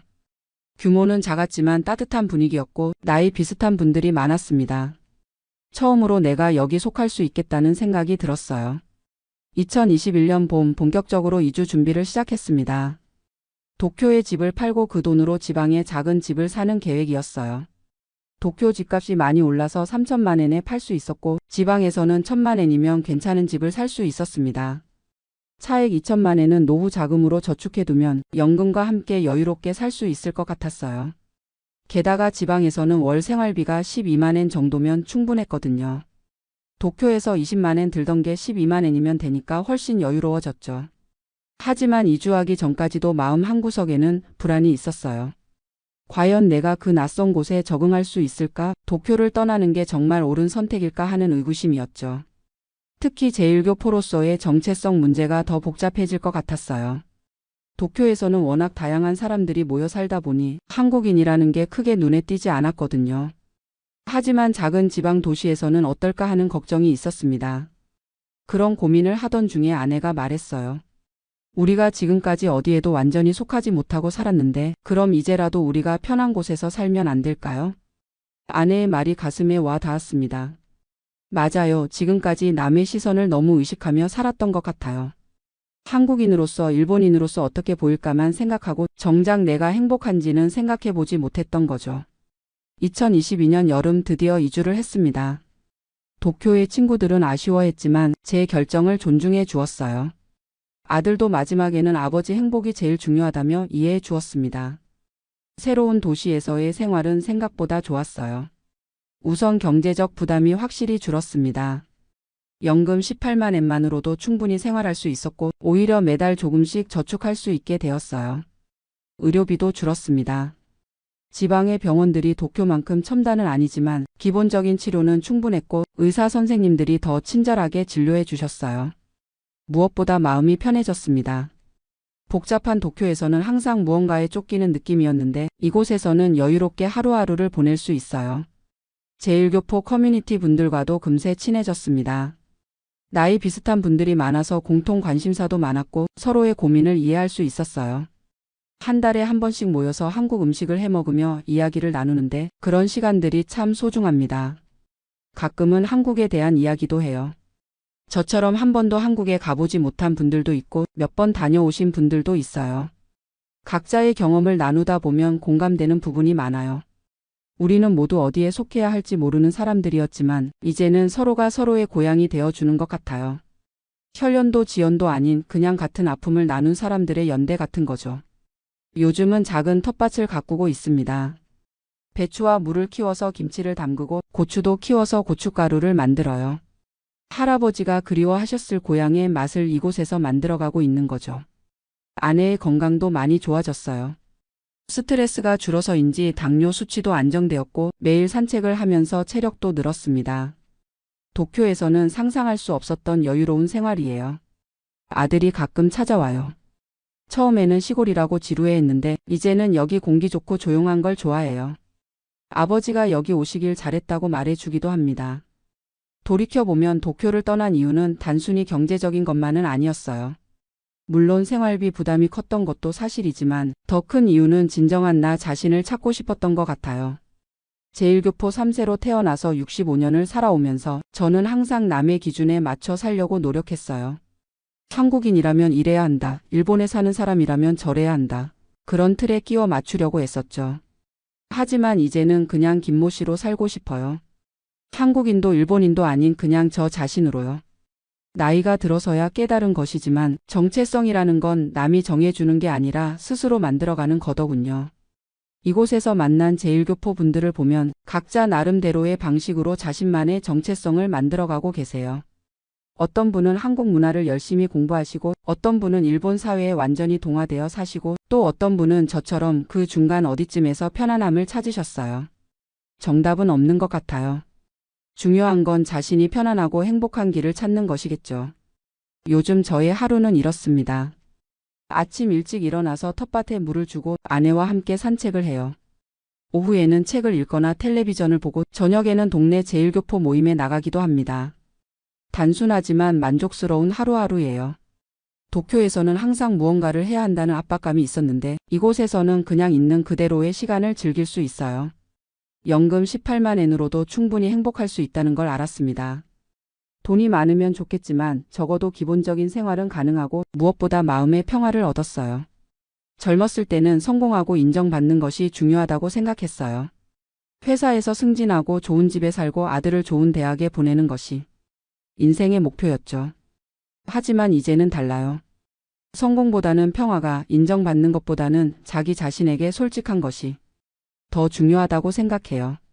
가끔 도쿄의 옛 직장 동료들이 연락을 해요. 시골에서 심심하지 않냐고 물어보는데 저는 심심할 틈이 없다고 대답해요. 실제로 그래요. 매일이 새롭고 즐거워요. 작은 일상의 변화들이 모두 소중하고 아내와 함께하는 시간이 더 깊어진 것 같아요. 한 가지 후회되는 건 왜 진작 이런 결정을 하지 못했을까 하는 거예요. 50대에 이주했다면 더 오랫동안 이런 생활을 즐길 수 있었을 텐데요. 하지만 때늦은 감은 있어도 지금이라도 이런 선택을 할 수 있어서 다행입니다. 앞으로 계획이요? 특별한 계획은 없어요. 그냥 아내와 건강하게 살다가 이 마을에서 조용히 생을 마감하고 싶어요. 할아버지처럼 고향으로 돌아가지 못했지만 이곳이 제게는 마지막 고향이 될 것 같아요. 마지막으로 혹시 저와 비슷한 고민을 하고 계신 분들께 드리고 싶은 말씀이 있어요. 나이가 들어서도 새로운 시작은 가능합니다. 경제적인 어려움이 있더라도 정체성의 혼란이 있더라도 자신만의 편안한 자리를 찾을 수 있어요. 중요한 건 남의 시선이 아니라 자신의 행복입니다. 저는 65세에 새로운 인생을 시작했고 지금이 인생에서 가장 평화로운 시간을 보내고 있어요. 연금 18만 엔으로도 충분히 행복할 수 있습니다. 도쿄를 떠난다는 건 쉽지 않은 결정이었지만 지금 생각해보면 제 인생 최고의 선택이었어요. 안녕하세요. 저는 올해 68세가 된 박동철이라고 합니다. 지금 저는 호주 시드니에서 아내와 함께 조용하고 평온한 노후를 보내고 있어요. 그런데 지금으로부터 2년 전까지만 해도 저는 한국에 있었습니다. 무려 31년간 살았던 호주를 떠나서 말이에요. 왜 호주를 떠났는지 그리고 왜 다시 돌아왔는지 그 이야기를 들려드리려고 해요. 아마 비슷한 고민을 하고 계신 분들께 도움이 될 거라고 생각합니다. 저는 1992년에 당시 23살이던 큰아들의 후원으로 호주에 이민을 왔어요. 그때 저는 47살이었고 아내는 44살이었습니다. 한국에서는 중소기업에서 기계기술자로 일했는데 솔직히 미래가 그리 밝아 보이지 않았거든요. 호주에 와서 처음엔 언어 때문에 고생을 많이 했어요. 하지만 손재주가 있어서 건설 현장에서 일을 시작했고 성실하게 일한 덕분에 나중에는 작은 건설 회사를 운영하기도 했습니다. 1995년에 영주권을 받았고 2000년에는 시민권도 취득했어요. 큰아들은 한국으로 돌아갔지만 둘째 딸은 호주에서 간호사로 일하면서 결혼도 하고 손주들도 낳았습니다. 31년 동안 호주는 저희에게 참 좋은 나라였어요. 메디케어 덕분에 의료비 걱정도 없었고 연금도 받으면서 여유롭게 살았거든요. 집도 페이오프했고 작은 슈퍼애뉴에이션도 있어서 경제적으로도 안정적이었어요. 그런데 2022년 초부터 아내의 건강이 안 좋아지기 시작했어요. 당뇨가 악화되면서 여러 합병증이 생겼고 고혈압도 심해졌습니다. 호주 의료 시스템이 좋다고는 하지만 아무래도 언어 문제도 있고 아내가 한국 음식과 한국 의료진을 그리워하더라고요. 그때 한국에 있는 큰아들이 부모님을 모시고 싶다고 연락을 했어요. 자기가 승진도 했으니 이제 부모님을 제대로 모실 수 있다면서 한국 의료가 더 발달했으니 어머니 건강도 더 좋아질 거라고 설득했습니다. 아내도 고향에서 치료받고 싶어 했고 저도 나이가 들면서 한국 음식과 한국어가 그리워지더라고요. 무엇보다 손주들과 멀리 떨어져 사는 게 아쉬웠어요. 그래서 2023년 3월에 큰 결심을 했습니다. 호주 시민권을 포기하고 한국으로 돌아가기로 한 거예요. 주변 한인들은 모두 말렸어요. 31년 동안 쌓아온 걸 포기하는 게 말이 되냐고 나중에 후회할 거라고 했습니다. 하지만 아내 건강이 우선이었고 큰아들의 효심도 고마웠어요. 그래서 호주 집을 팔고 시민권 포기 절차를 밟았습니다. 정말 복잡하고 까다로운 과정이었어요. 2023년 5월 드디어 한국에 도착했습니다. 31년 만에 귀국이었어요. 큰아들이 인천공항에 마중 나와서 울면서 이제 제대로 효도하겠다고 하던 모습이 지금도 생각나네요. 처음 몇 주는 정말 좋았어요. 한국 음식도 마음껏 먹고 한국어로 대화하는 것도 편했고 큰아들 가족과 함께 지내는 것도 즐거웠습니다. 그런데 문제는 그 다음부터 시작됐어요. 첫 번째 충격은 의료보험 문제였습니다. 저희는 외국에서 살다 온 재외 국민이라서 한국에 6개월 이상 거주해야만 건강보험 혜택을 받을 수 있다고 하더라고요. 그 전까지는 모든 의료비를 본인 부담으로 내야 한다는 거예요. 아내의 당뇨 치료를 위해 병원에 갔는데 처방약값만 한 달에 30만 원이 나왔어요. 호주에서는 메디케어 때문에 거의 공짜였는데 말이에요. MRI 한번 찍는데 60만 원, 혈액 검사에 20만 원, 정말 깜짝 놀랐습니다. 6개월 동안 의료비로만 400만 원 넘게 나갔어요. 호주에서 30년 동안 낸 의료비보다 더 많았습니다. 두 번째 충격은 디지털 소외감이었어요. 한국이 이렇게 디지털화 됐는지 몰랐어요. 은행 업무를 보려고 해도 앱이 있어야 하고 식당에서 주문하려고 해도 QR코드를 찍어야 하고 심지어 주차비를 내는 것도 앱으로 해야 하더라고요. 70세 가까운 사람한테 스마트폰으로 이것저것 하라고 하니까 정말 답답했어요. 호주에서는 그냥 현금이나 카드로 모든 걸 해결할 수 있었는데 말이에요. 제일 황당했던 건 지하철역에서 일어난 일이에요. 교통카드를 충전하려고 했는데 기계에 현금을 넣을 수가 없는 거예요. 앱으로만 충전이 가능하다고 하더라고요. 결국 젊은 직원한테 부탁해서 겨우 충전했는데 그때 정말 초라하다는 생각이 들었어요. 세 번째는 관료주의였어요. 주민등록을 하러 구청에 갔는데 서류가 부족하다면서 계속 왔다 갔다 하라고 하더라고요. 호주에서 살았다는 증명서, 출입국 기록, 재산 증명서 등등 온갖 서류를 요구했어요. 한 번은 연금 상담을 받으러 갔는데 호주에서 받던 연금 때문에 한국 연금 수령에 문제가 있을 수 있다고 하더라고요. 호주 세금 보고도 계속 해야 하고 정말 복잡했습니다. 아내도 한국 의료 시스템에 적응하기 어려워했어요.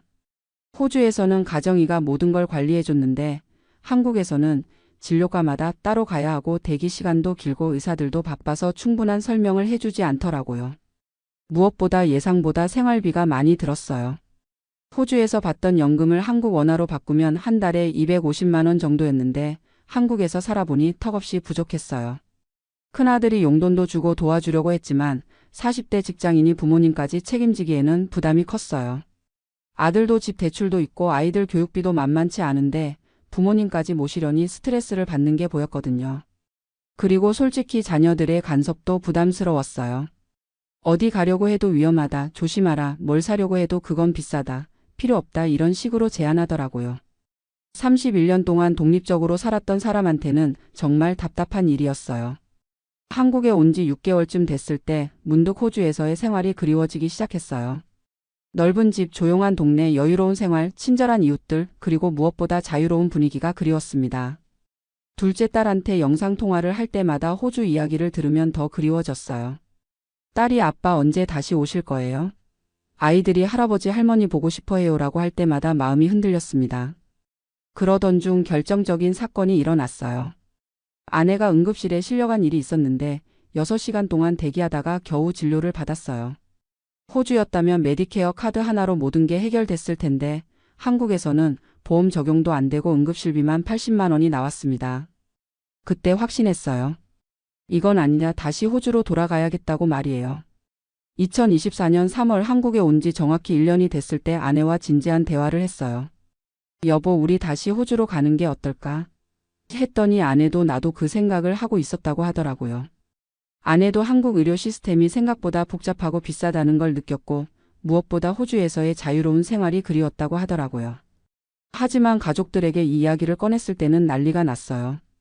큰아들은 아버지 정말 실망입니다. 저희가 모시려고 이렇게 노력하는데 1년도 안 돼서 떠나시겠다고 하시면 어떻게 해요? 라고 했고 며느리도 주변에서 뭐라고 하겠어요? 라고 체면을 걱정했어요. 하지만 저는 이미 마음을 정했어요. 그래서 아들한테 차근차근 설명했습니다. 아들아, 아빠가 왜 이런 결정을 하는지 냉정하게 생각해봐라. 첫째, 의료비 문제다. 아빠가 호주에서 30년 동안 낸 의료비가 한국에서 1년 동안 낸 것보다 적어. 둘째, 경제적 부담이다. 아빠가 여기서 살면 너한테 계속 의존해야 하는데 그게 너한테도 부담이고 아빠한테도 자존심 상하는 일이야. 셋째, 자유로운 노후다. 아빠는 70세 가까운 나이에 이것저것 제약받으면서 살고 싶지 않아. 호주에서는 아무도 아빠를 통제하지 않았거든. 넷째, 둘째와 손주들이다. 한국에 있으면 둘째와 호주 손주들을 못 보잖아. 다섯째, 현실적으로 아빠 엄마가 더 오래 건강하게 살 수 있는 환경이 호주야. 한국에서 스트레스 받으면서 사는 것보다 호주에서 여유롭게 사는 게 낫지 않겠어? 아들은 할 말이 없더라고요. 사실 다 맞는 이야기였거든요. 그 다음에는 호주 영주권을 다시 받을 수 있는지 알아봤어요. 다행히 레지던트 리턴 비자라는 게 있더라고요.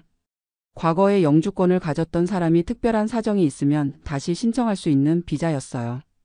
저희 경우에는 둘째 딸이 호주 시민권자고 호주에 부동산도 있었고 30년 동안 살았던 기록이 있어서 충분히 가능성이 있다고 이민 변호사가 말해줬어요. 이민 변호사를 통해서 정확한 계획을 세웠어요. 의료비 비교 자료, 생활비 비교 자료, 가족 상황 등을 정리해서 RRV 신청서에 첨부했습니다. 그리고 다시 가족을 설득했어요. 이번에는 구체적인 숫자와 계획을 가지고 말이에요.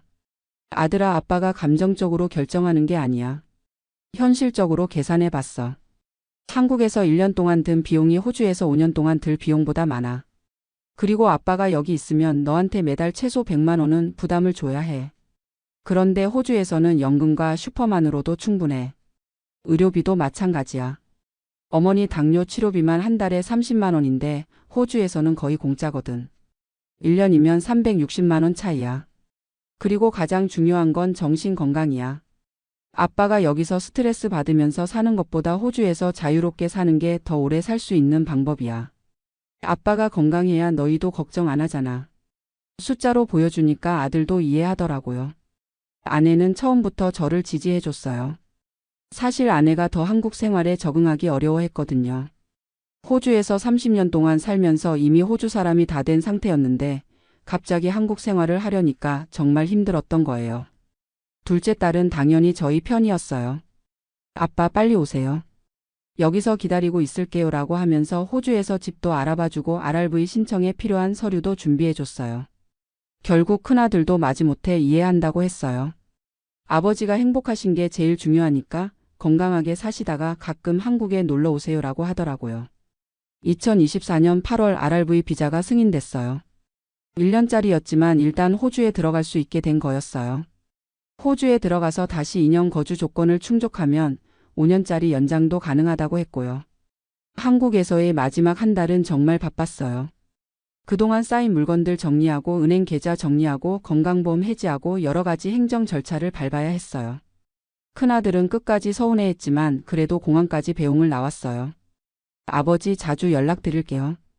1년에 한 번은 꼭 한국에 오세요라고 하면서 말이에요. 2024년 10월 1년 반 만에 다시 호주 땅을 밟았습니다. 시드니 공항에 내리는 순간 정말 후련했어요. 아, 집에 왔구나 하는 느낌이었거든요. 둘째 딸 가족이 마중 나와서 아빠 엄마 진짜 오셨네요. 라고 하면서 울었어요. 손주들도 할아버지 할머니 라고 하면서 달려와서 안기더라고요. 지금은 둘째 딸 집 근처에 작은 유닛을 렌트해서 살고 있어요. 메디케어 카드도 다시 받았고 연금도 다시 나오기 시작했어요. 아내의 당뇨 치료도 거의 무료로 받고 있고요. 무엇보다 자유로워요. 하고 싶은 것 하고 가고 싶은 곳 가고 먹고 싶은 것 먹고 누구한테 눈치 보지 않고 살 수 있어요. 둘째 딸이 아빠 진짜 현명한 선택하신 것 같아요. 한국에 계실 때보다 훨씬 건강해 보이세요라고 하더라고요. 그리고 경제적으로도 여유가 생겼어요. 호주 연금과 슈퍼만으로도 충분히 살 수 있고 의료비 걱정도 없고 아들한테 부담도 주지 않고요. 한국에 있는 큰아들과도 관계가 더 좋아졌어요. 거리가 있으니까 오히려 서로 그리워하게 되고 영상통화할 때도 더 다정해졌어요. 내년에는 큰아들 가족이 호주에 놀러 올 계획이에요. 지금 이 이야기를 들으시는 분들 중에서도 비슷한 고민을 하시는 분들이 있을 거예요. 특히 해외에서 오래 살다가 한국으로 돌아올까 망설이시는 분들 말이에요. 제가 드리고 싶은 조언은 이거예요. 감정적으로 결정하지 마시고 현실적으로 따져보세요. 첫째, 경제적 계산을 정확히 해보세요. 의료비, 생활비, 세금 모든 것을 따져보고 어디서 사는 게 더 경제적인지 계산해보세요. 둘째, 자신의 건강과 행복을 우선 생각하세요. 나이 들어서까지 스트레스 받으면서 살 필요 없어요. 자유롭고 편안하게 살 수 있는 곳이 최고예요. 셋째, 가족의 미래도 생각해보세요. 자녀들한테 부담 주면서 사는 것보다 독립적으로 살면서 가끔 만나는 게 서로에게 더 좋을 수 있어요. 넷째, 의료 시스템을 꼼꼼히 비교해보세요.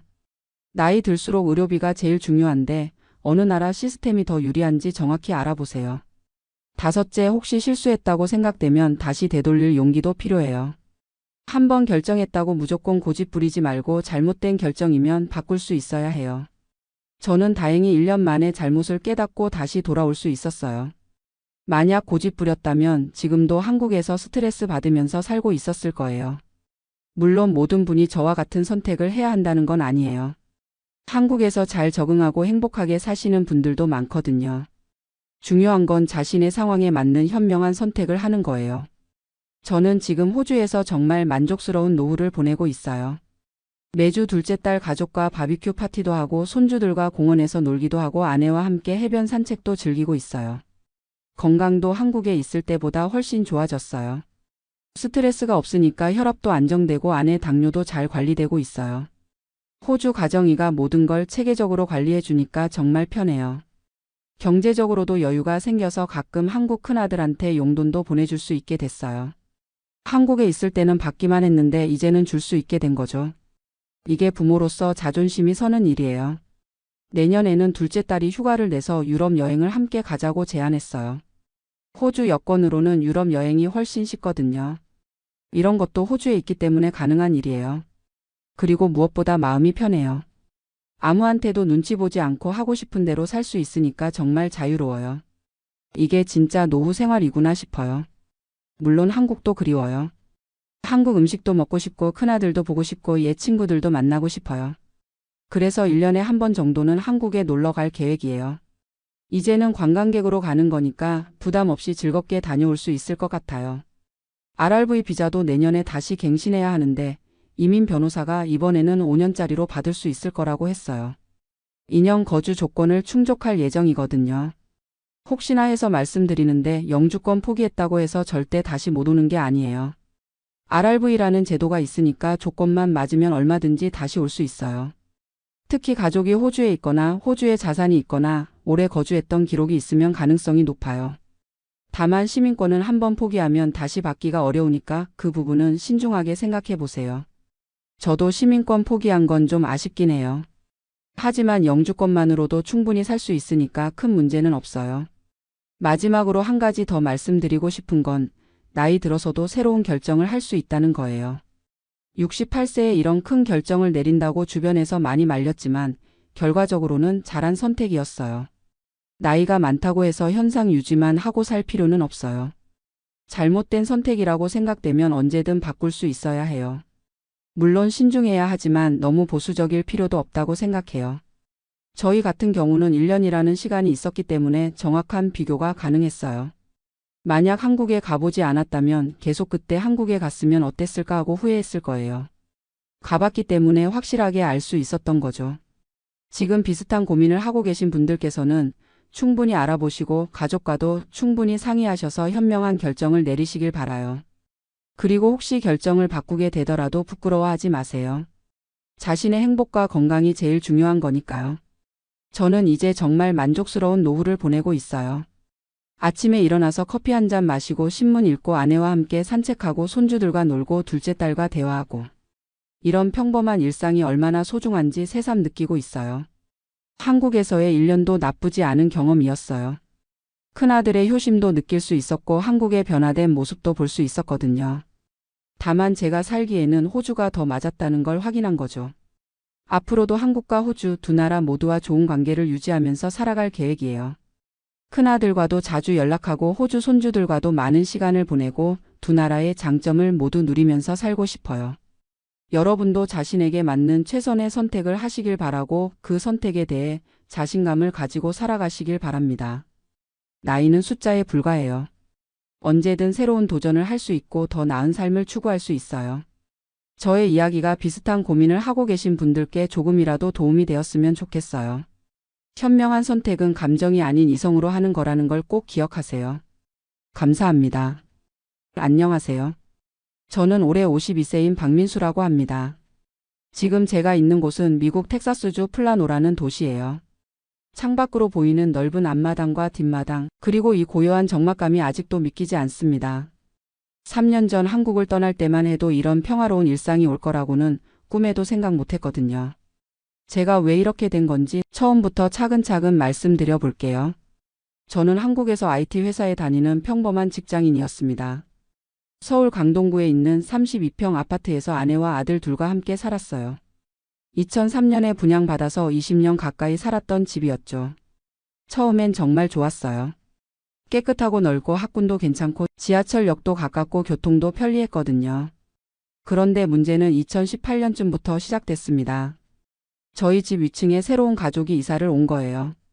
30대 중반 부부의 4살, 6살 된 아이 둘이었는데 이사 온 첫날부터 뭔가 심상치 않았어요. 쿵쿵쿵쿵 드르르르륵 위에서 무슨 소리가 계속 들리는 거예요. 처음엔 이사 정리하느라 그런가 보다 했죠. 그런데 며칠이 지나도 몇 주가 지나도 소리는 줄어들지 않았어요. 오히려 점점 더 심해지는 것 같았습니다. 새벽 6시부터 밤 11시까지 하루 종일 위층에서는 끊임없는 소리가 났어요. 아이들이 뛰어다니는 소리, 의자 끄는 소리, 무거운 물건 떨어뜨리는 소리, 심지어 어른들이 걸어다니는 발걸음 소리까지 다 들렸습니다. 저희 집은 거실과 안방 천장에서 특히 심했어요. 텔레비전을 보고 있으면 갑자기 쿵쿵쿵 소리가 나서 깜짝깜짝 놀라고 밤에 잠들려고 하면 드르르르륵 굴리는 소리에 잠이 깨고 주말 아침에 늦잠 좀 자려고 하면 새벽 7시부터 아이들이 뛰어다니는 소리에 깨어나곤 했죠. 처음에는 참았어요. 아이들이니까 어쩔 수 없지 않겠나? 우리도 언젠가는 손주가 생기면 비슷할 텐데 이런 마음으로 이해하려고 노력했습니다. 그런데 한 달, 두 달이 지나도 전혀 나아지지 않는 거예요. 오히려 아이들이 집에 적응하면서 더 자유롭게 뛰어다니기 시작했죠. 특히 코로나19가 터지고 난 후에는 정말 심각해졌어요. 아이들이 집에 있는 시간이 늘어나니까 하루 종일 소음이 계속됐거든요. 재택근무를 하는 제게는 정말 고문이었습니다.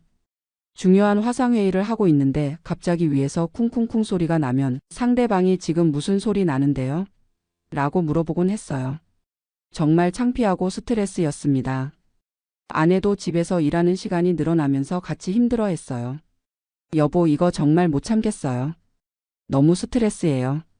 아내가 이렇게 말할 때마다 미안하고 답답했습니다. 뭔가 해결책을 찾아야 했어요. 먼저 관리사무소에 얘기해 봤습니다. 상황을 알겠습니다. 위층에 한번 연락해 보겠습니다. 관리사무소에서는 위층에 협조 요청 공문을 보내주었어요. 그런데 며칠 지나니까 다시 똑같았습니다. 오히려 더 심해진 것 같기도 하고요. 혹시 저희가 예민한 건 아닌가 싶어서 층간소음 측정기도 사봤어요. 앱으로 재보니까 주간에 평균 45에서 50데시벨, 심할 때는 60데시벨까지 올라가더라고요. 기준치를 넘는 수준이었습니다. 그래서 용기를 내서 직접 위층에 올라가 봤어요. 벨을 누르니까 남편분이 나왔는데 안녕하세요. 아래층에 사는 박민수라고 합니다. 층간소음 때문에 잠깐 말씀드리고 싶어서요. 그분 표정이 확 굳어지더라고요. 아네. 뭐가 문제인가요? 아이들이 뛰어다니는 소리나 의자 끄는 소리가 많이 들려서요. 조금만 신경 써주시면. 아이들이니까 어쩔 수 없는 거 아닌가요? 우리도 최대한 조심하고 있는데요. 목소리 톤이 벌써 불쾌해하는 게 느껴졌습니다. 네, 물론 이해는 합니다. 그런데 너무 자주 오랫동안 지속되다 보니까. 그럼 어떻게 하라는 거예요? 아이들한테 숨 쉬지 말라고 할까요? 결국 서로 불편한 분위기로 대화가 끝났어요. 그날 밤부터 소음이 더 심해진 것 같았습니다. 마치 일부러 그러는 것 같기도 하고요. 정말 스트레스가 이만저만이 아니었어요. 밤에 잠들기가 어려워지면서 불면증이 생겼고 낮에도 신경이 날카로워져서 가족들한테 짜증을 내곤 했습니다. 아빠 왜 요즘 그렇게 예민해요? 큰아들이 이렇게 물어볼 때마다 미안했지만 어떻게 설명해야 할지 모르겠더라고요. 그때부터 본격적으로 이사를 고민하기 시작했어요. 하지만 그 아파트에 20년 가까이 살면서 정이 많이 들었고 무엇보다 집값도 많이 오른 상태라 함부로 팔기도 어려웠거든요. 그리고 다른 아파트로 이사를 간다고 해서 층간소음 문제가 해결될 보장도 없었고요. 인터넷에서 찾아보니 어디든 비슷한 문제들이 있더라고요. 오히려 요즘에 지은 아파트들이 층간소음이 더 심하다는 얘기도 있었고요. 정말 막막했습니다. 그러던 중에 회사에서 미국 지사로 파견 기회가 생겼어요. 평소에는 관심도 없었는데 층간소음 스트레스가 너무 심해서 진지하게 고려해보게 되었습니다. 여보, 미국 가는 거 어떻게 생각해요? 갑자기 왜 그런 생각을 해요? 일단 이 층간소음에서 벗어날 수 있잖아요. 그리고 아이들 교육에도 좋을 것 같고. 사실 층간소음이 가장 큰 이유였지만 그렇게 말하기는 좀 그랬어요. 아내도 처음에는 망설였지만 결국 가족회의를 통해서 미국행을 결정했습니다. 2021년 초에 L1 비자를 받아서 텍사스주 달라스로 이주했어요. 처음에는 임시로 아파트에서 살았는데 역시나 층간소음이 있더라고요. 미국 아파트는 나무로 지어져서 한국보다 오히려 더 심했어요. 위층에서 발걸음 소리는 물론이고 화장실 사용하는 소리, 샤워하는 소리까지 다 들렸습니다. 이렇게 멀리까지 와서도 똑같네. 정말 절망스러웠어요. 그런데 부동산 에이전트가 이런 말을 해주더라고요. 층간소음이 싫으시면 단독주택을 알아보세요. 여기는 단독주택이 일반적이거든요. 한국에서는 단독주택이라고 하면 엄청 비쌀 거라고 생각했는데 텍사스는 땅이 워낙 넓다 보니까 아파트와 가격 차이가 크지 않았어요. 달라스 근교 플라노라는 도시에 있는 2층 단독주택을 보러 갔는데 정말 마음에 들었습니다. 4베드룸 3.5욕실에 약 230평방미터 크기였고 앞마당과 뒷마당이 넓게 딸려 있었어요. 무엇보다 이웃집과 적당히 떨어져 있어서 소음 걱정이 없어 보였습니다. 가격도 한국 강동구 아파트보다 저렴했어요. 이 집으로 하겠습니다. 별로 고민하지 않고 바로 결정했죠. 2021년 여름에 플라노 단독주택으로 이사를 했습니다. 그날 밤 처음으로 완전한 정적을 경험했어요. 위층도 없고 옆집 소리도 들리지 않고 오직 에어컨 돌아가는 소리와 가끔 지나가는 차 소리만 들렸습니다. 아, 이런 게 진짜 집이구나. 그날 밤 정말 오랜만에 숙면을 잤어요. 아침에 일어나니까 몸이 이렇게 가벼울 수가 없었습니다. 그동안 얼마나 스트레스를 받고 살았는지 그때야 깨달았어요. 단독주택 생활은 정말 천국 같았습니다. 아이들이 집에서 뛰어다녀도 아무도 뭐라고 하지 않고 밤늦게 텔레비전을 봐도 이웃에게 피해를 주지 않고 음악을 크게 틀어도 괜찮고 새벽이나 늦은 밤에 운동을 해도 문제없고요. 특히 제가 좋아하는 드럼을 칠 수 있게 된 게 가장 기뻤어요. 한국에서는 층간소음 때문에 엄두도 못 냈거든요. 지하실에 방음 처리를 해서 드럼 세트를 설치했는데 스트레스 해소에 정말 좋더라고요. 아내도 홈베이킹을 시작했어요. 새벽에 일어나서 빵 반죽을 해도 아무도 뭐라고 하지 않으니까요. 믹서 돌리는 소리 때문에 눈치 볼 필요도 없고 오븐 타이머 소리도 마음 편히 들을 수 있었습니다. 아이들도 훨씬 자유로워졌어요. 집에서 축구공을 가지고 놀아도 되고 친구들을 불러서 게임도 마음껏 할 수 있고 늦은 밤까지 영화를 봐도 괜찮았거든요. 그러면서 가족 간의 관계도 많이 좋아졌습니다. 한국에 있을 때는 저도 모르게 항상 긴장하고 있었거든요. 위층 소리에 신경 쓰고 우리 소리 때문에 아래층에서 올라올까봐 걱정하고 그런 스트레스가 가족들에게도 영향을 미쳤던 것 같아요. 하지만 여기서는 그런 걱정이 전혀 없으니까 마음이 편해졌어요. 물론 단독주택 생활이 좋기만 한 건 아니에요. 잔디 관리, 정원 가꾸기, 집 외부 페인트 칠, 난방비 등등 관리해야 할 것들이 많더라고요. 겨울에는 눈 치우는 것도 일이고 여름에는 잔디 깎는 것도 주말마다 해야 하고요. 하지만 그런 것들도 나름 재미있어요.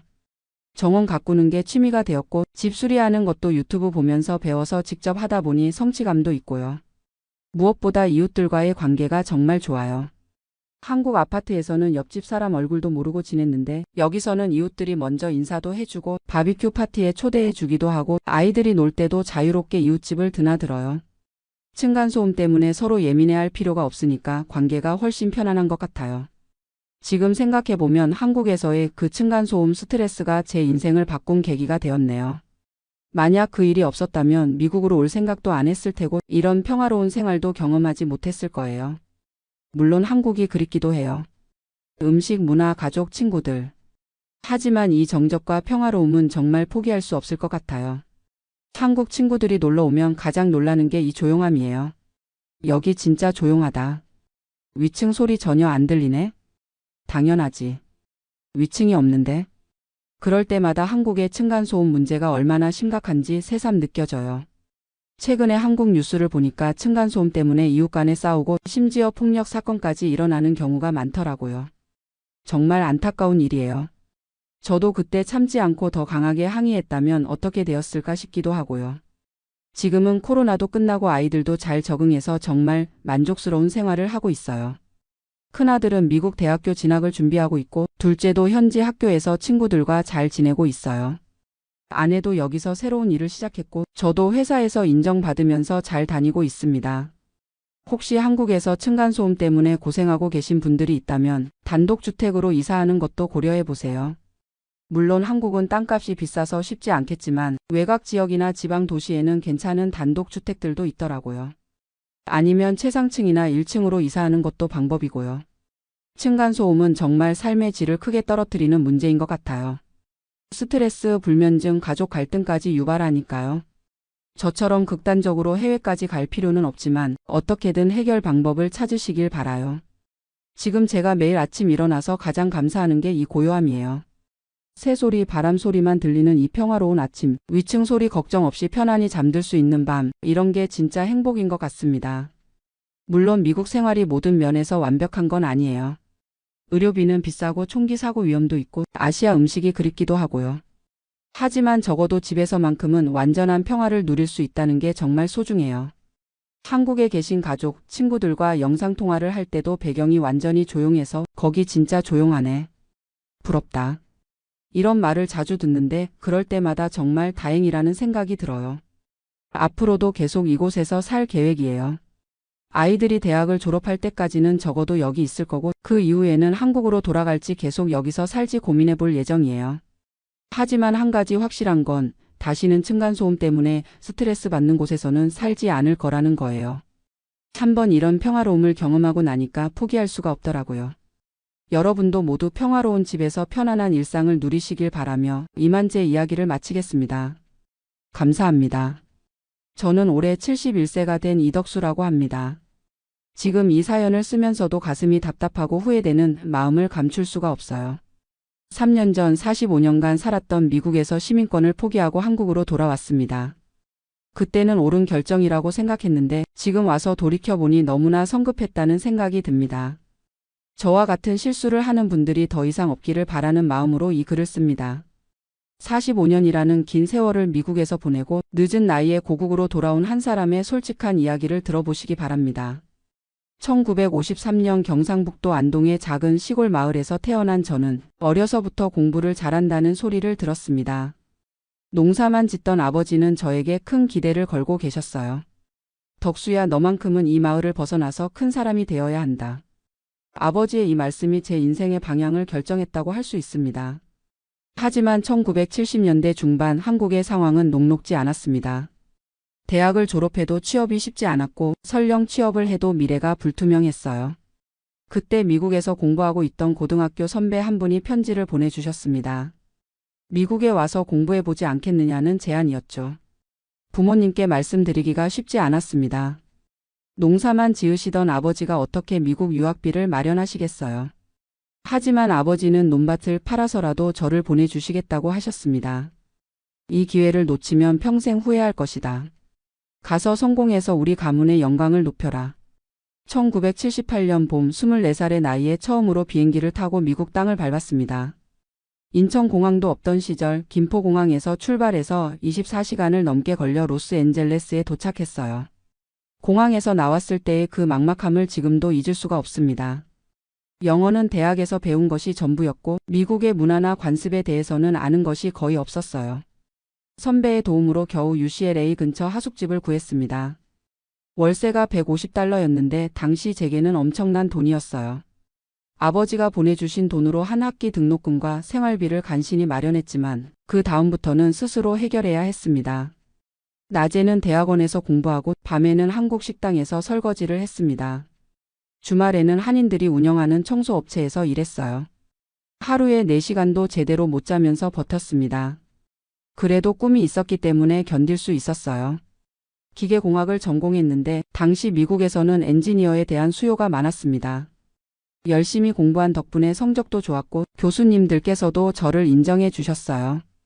1981년 석사학위를 받고 운 좋게도 로스앤젤레스의 한 항공회사에 취업할 수 있었습니다. 첫 직장에서 받은 연봉이 연 $35,000였어요. 지금 돈으로 환산하면 $100,000가 넘는 큰 돈이었습니다. 한국에 계신 부모님께 매달 $500씩 송금을 드리기 시작했어요. 그 돈으로 부모님은 집도 새로 지으시고 동생들 대학 등록금도 마련하셨습니다. 1983년에는 같은 회사에서 일하던 한국인 여성과 결혼을 했습니다. 아내도 저와 비슷한 시기에 미국에 온 이민자였어요.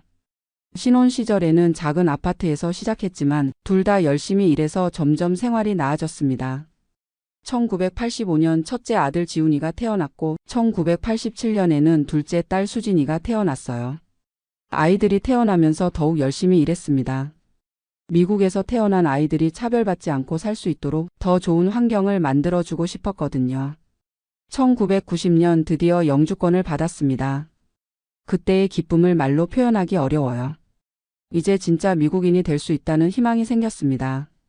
아내와 함께 눈물을 흘리며 기뻐했던 기억이 납니다.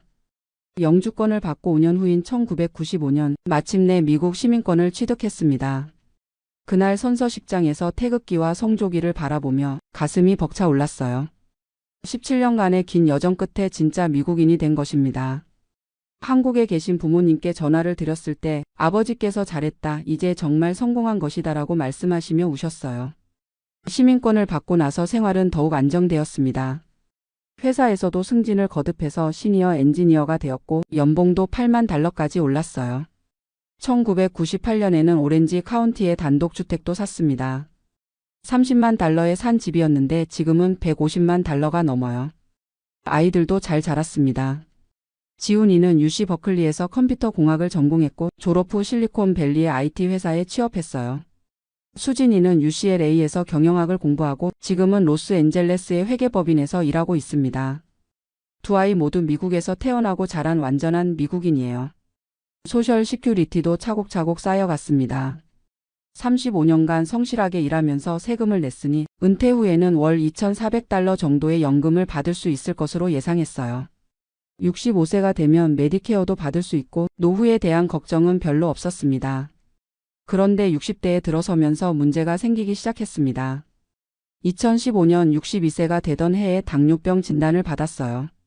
처음에는 약물로 조절이 되었는데 점점 상태가 악화되었습니다. 인슐린 주사를 맞아야 하는 상황이 되었고 합병증도 생기기 시작했어요. 더 큰 문제는 아내였습니다. 아내가 2018년부터 기억력이 나빠지기 시작했어요. 처음에는 단순한 건망증이라고 생각했는데 병원에서 검사를 받아보니 알츠하이머 초기 증상이었습니다. 그때부터 아내를 돌봐야 하는 상황이 되었어요. 아이들은 각자 바쁜 생활을 하고 있었습니다. 지훈이는 결혼해서 샌프란시스코에 살고 있고 수진이도 남자친구와 함께 살면서 결혼 준비를 하고 있었어요. 주말에 가끔 들르기는 하지만 평소에는 저 혼자서 아내를 돌봐야 했습니다. 그러던 중 2019년에 회사에서 조기 퇴직 패키지를 제안했어요. 65세까지 5년이 더 남았지만 퇴직금과 함께 의료보험도 2년간 연장해 준다는 조건이었습니다. 아내를 돌봐야 하는 상황에서 더 이상 일을 계속하기 어려웠어요. 고민 끝에 조기 퇴직을 결정했습니다. 퇴직 후 집에서 아내를 돌보는 생활이 시작되었습니다. 처음에는 괜찮을 것이라고 생각했는데 아내의 상태가 급속히 악화되었어요. 밤에 잠을 안 자고 돌아다니거나 가스레인지를 켜놓고 잊어버리는 일이 자주 있었습니다. 24시간 내내 지켜봐야 하는 상황이 되었어요. 홀로 간병하는 스트레스가 극심했습니다. 제 당뇨도 악화되어서 합병증으로 신장 기능이 떨어지기 시작했어요. 이대로는 제가 먼저 쓰러질 것 같았습니다. 전문 요양시설에 아내를 맡기는 것을 고려해봤지만 한 달에 6,000달러가 넘는 비용이 들었어요. 그때 갑자기 한국이 그리워지기 시작했습니다. 한국에서는 의료비가 훨씬 저렴하다는 이야기를 들었고 간병인을 구하는 것도 미국보다 쉽다고 했어요. 무엇보다 고향에서 생을 마감하고 싶다는 생각이 들었습니다. 2020년 코로나가 시작되면서 상황은 더욱 악화되었습니다.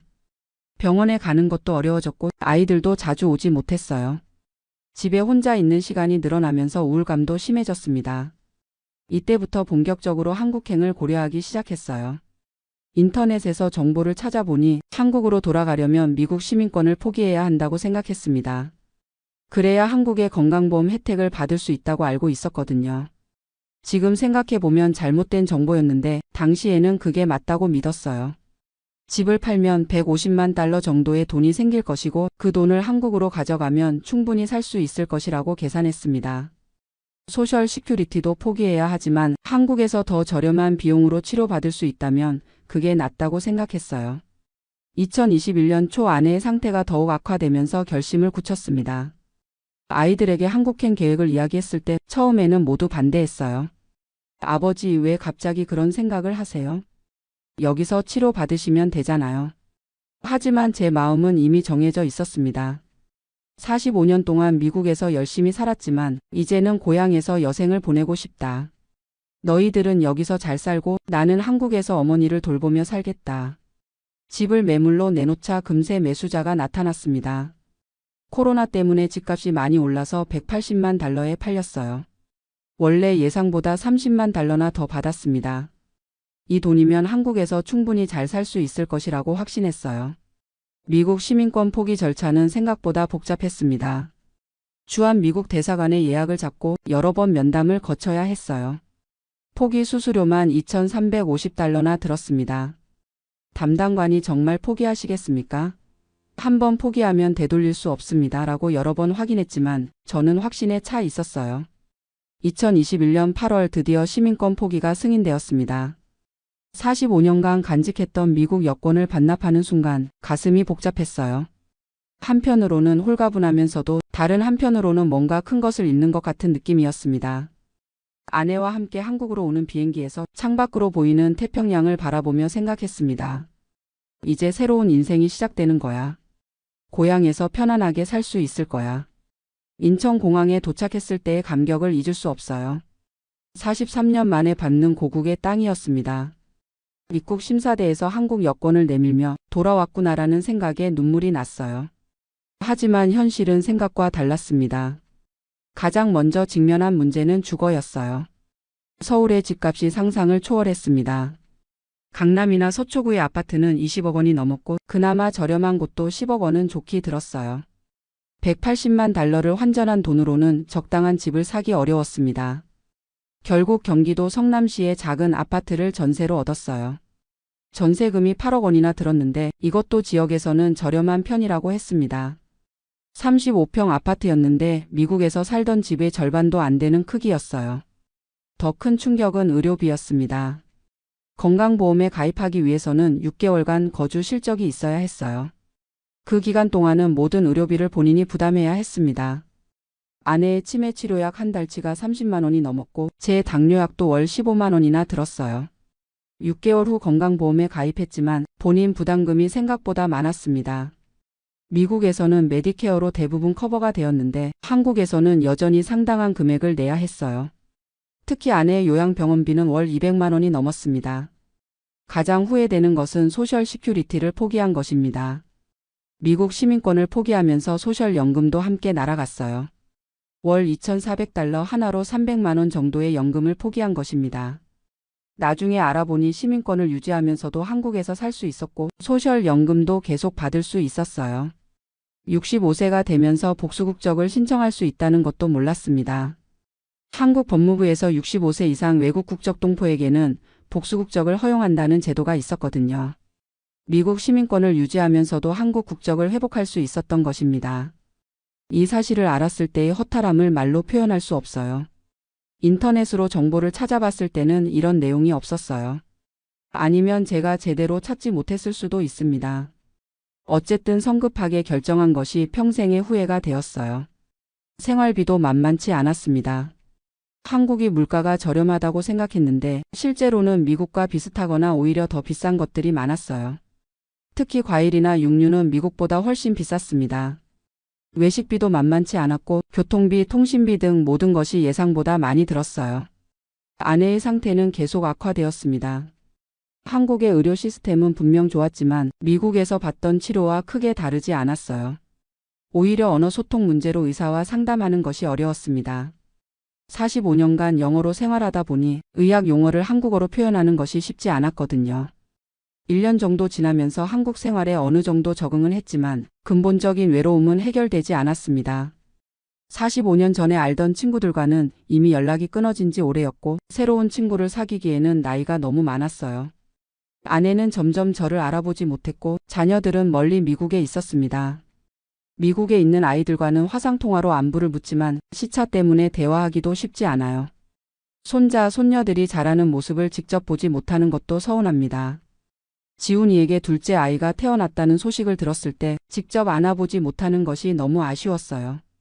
경제적으로도 점점 부담이 커졌습니다. 전세금 8억 원은 묶여있고 월 생활비가 400만 원 가까이 들어요. 아내 요양병원비, 제 병원비, 생활비를 합치면 그 정도가 나옵니다.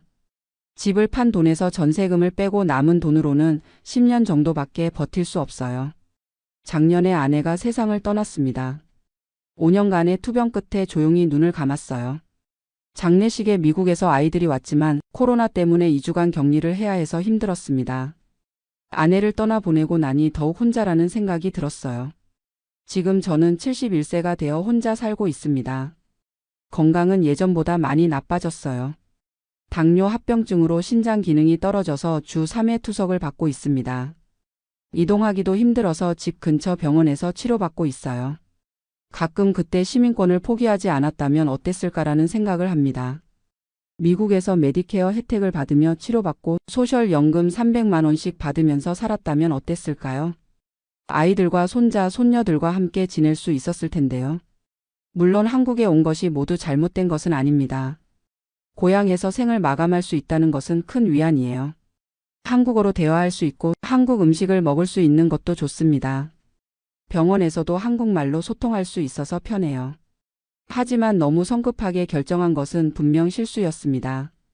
시민권을 포기하기 전에 더 자세히 알아봤어야 했어요. 복수국적 제도나 소셜연금 수령 가능성에 대해서도 충분히 조사했어야 했습니다. 인터넷 정보만 믿고 결정한 것이 큰 실수였어요. 지금이라도 아이들에게 미국으로 돌아가자고 할 수도 있지만 투석을 받고 있는 상황에서 장거리 여행은 위험합니다. 게다가 시민권이 없는 상태에서 미국에 가려면 비자를 받아야 하는데 건강 상태로는 쉽지 않을 것 같아요. 제가 이 사연을 쓰는 이유는 저와 같은 실수를 하는 분들이 없기를 바라기 때문입니다. 특히 65세 이상 되신 분들은 복수국적 제도를 꼭 알아보시기 바라요. 미국 시민권을 유지하면서도 한국에서 살 수 있는 방법이 있습니다. 소셜 시큐리티도 마찬가지예요. 미국 시민권자는 해외에서도 연금을 받을 수 있습니다. 물론 세금은 내야 하지만 아예 포기하는 것보다는 훨씬 낫죠. 한 달에 300만 원씩 받는다면 생활이 얼마나 여유로웠을까요? 건강보험도 6개월만 거주하면 가입할 수 있어요. 시민권을 포기할 필요가 전혀 없었던 것입니다. 정확한 정보 없이 성급하게 결정한 제가 한심스럽기만 해요. 지금 미국에서 은퇴를 앞두고 계신 분들께 당부 말씀드리고 싶습니다. 한국행을 고려하신다면 충분히 알아보시고 결정하세요. 전문가의 상담을 받아보시고 모든 선택지를 검토해 보신 후에 결정하시기 바랍니다. 특히 건강이 좋지 않으신 분들은 더욱 신중해야 해요. 미국의 의료 시스템에 익숙해진 상태에서 갑자기 환경을 바꾸는 것은 위험할 수 있습니다.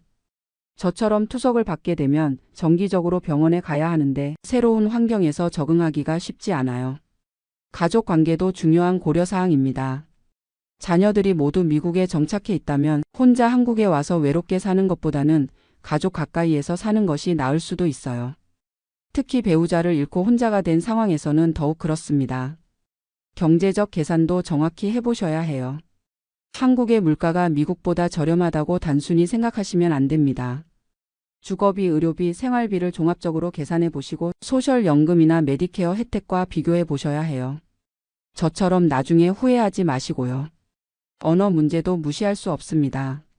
45년간 영어로 생활하다 보니 한국어 실력이 많이 떨어져 있었어요. 의료진과 상담할 때나 관공서 업무를 볼 때 어려움이 많았습니다. 은행이나 보험 관련 업무도 복잡한 용어들 때문에 헷갈리는 경우가 많아요. 디지털 환경의 변화도 적응하기 어려웠습니다. 한국은 모든 것이 인터넷과 스마트폰으로 처리되는데 제가 미국에서 쓰던 방식과는 많이 달랐어요. 병원 예약부터 시작해서 각종 민원 업무까지 모든 것을 온라인으로 해야 하는데 쉽지 않았습니다. 사회적 관계 형성도 어려웠어요. 45년 전 친구들과는 이미 연락이 끊어진 지 오래고 새로운 사람들과 친해지기에는 나이가 너무 많았습니다. 미국에서는 교회나 커뮤니티 센터에서 활동하며 친구들과 어울렸는데 한국에 와서는 그런 활동을 할 엄두가 나지 않았어요. 문화적 차이도 생각보다 컸습니다. 45년 동안 미국 문화에 익숙해져 있던 저에게 한국의 위계질서나 예의 범절은 때로 답답하게 느껴졌어요. 병원에서도 의사 선생님께 질문하기가 어려웠고 궁금한 것이 있어도 눈치가 보여서 제대로 묻지 못하는 경우가 많았습니다. 교통 시스템도 적응하기 어려웠어요. 미국에서는 차로만 이동했는데 한국에서는 지하철이나 버스를 이용해야 하는 경우가 많았습니다. 특히 투석을 받으러 병원에 갈 때는 대중교통 이용이 힘들어서 택시를 자주 이용하게 되었는데 비용 부담이 컸어요. 음식 문화의 변화도 예상보다 컸습니다. 한국 음식이 그리웠다고 했지만 실제로는 45년간 미국 음식에 익숙해져 있었어요. 짠 음식이나 매운 음식을 잘 못 먹게 되었고 당뇨 때문에 식이 조절을 해야 하는데 한국 음식으로는 쉽지 않았습니다. 계절 변화에 적응하는 것도 어려웠어요. 캘리포니아에서는 1년 내내 따뜻했는데 한국의 추운 겨울은 몸에 힘들었습니다. 특히 투석을 받으면서 면역력이 떨어진 상태에서는 감기에 자주 걸렸어요. 그래도 긍정적인 면도 있었습니다. 한국의 의료진들은 정말 친절하고 실력도 좋았어요. 투석실 간호사분들이 저를 잘 돌봐주셔서 고맙습니다. 미국에서는 의료비 때문에 스트레스가 많았는데 건강보험 덕분에 부담이 많이 줄었어요. 한국어로 소통할 수 있다는 것도 큰 장점이었습니다. 비록 45년 만에 쓰는 한국어라 서툴지만 모국어로 대화할 수 있다는 것은 마음의 위안이 되었어요. 특히 병원에서 증상을 설명할 때는 한국어가 훨씬 편했습니다. 한국 음식을 쉽게 구할 수 있는 것도 좋았어요. 미국에서는 한국 식재료를 구하려면 멀리 있는 한인마트에 가야 했는데 한국에서는 집안 마트에서도 쉽게 살 수 있었습니다.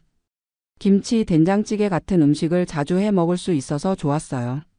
문화적 동질감도 느낄 수 있었습니다. TV에서 나오는 프로그램들을 이해할 수 있고 뉴스를 보면서 사회 상황을 파악할 수 있었어요. 미국에서는 항상 외국인이라는 느낌이 있었는데 한국에서는 그런 부담이 없었습니다.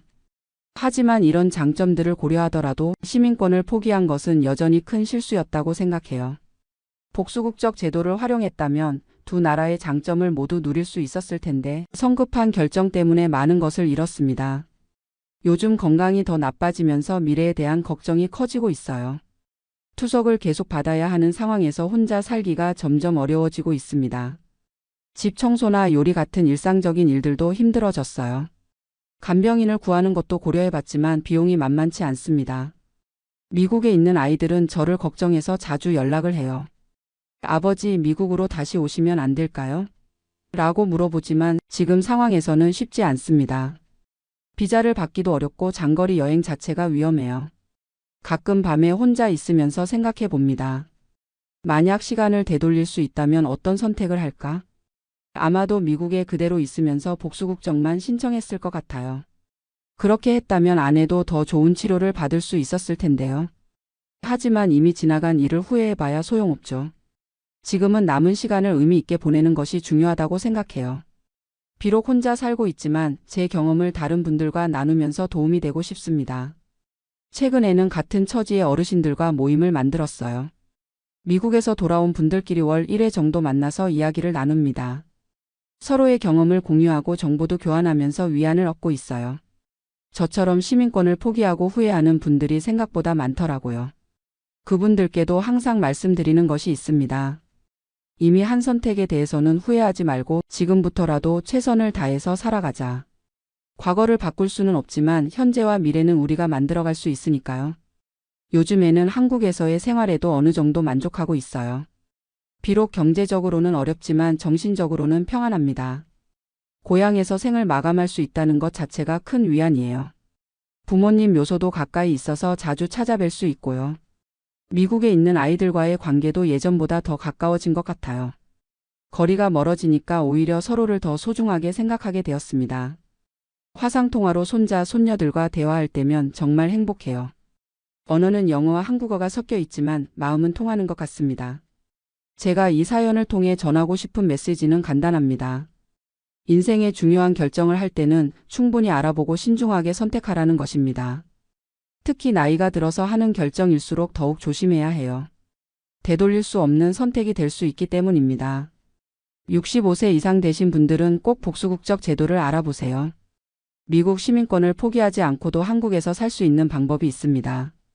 소셜 시큐리티도 해외에서 받을 수 있고 메디케어도 경우에 따라서는 활용할 수 있어요.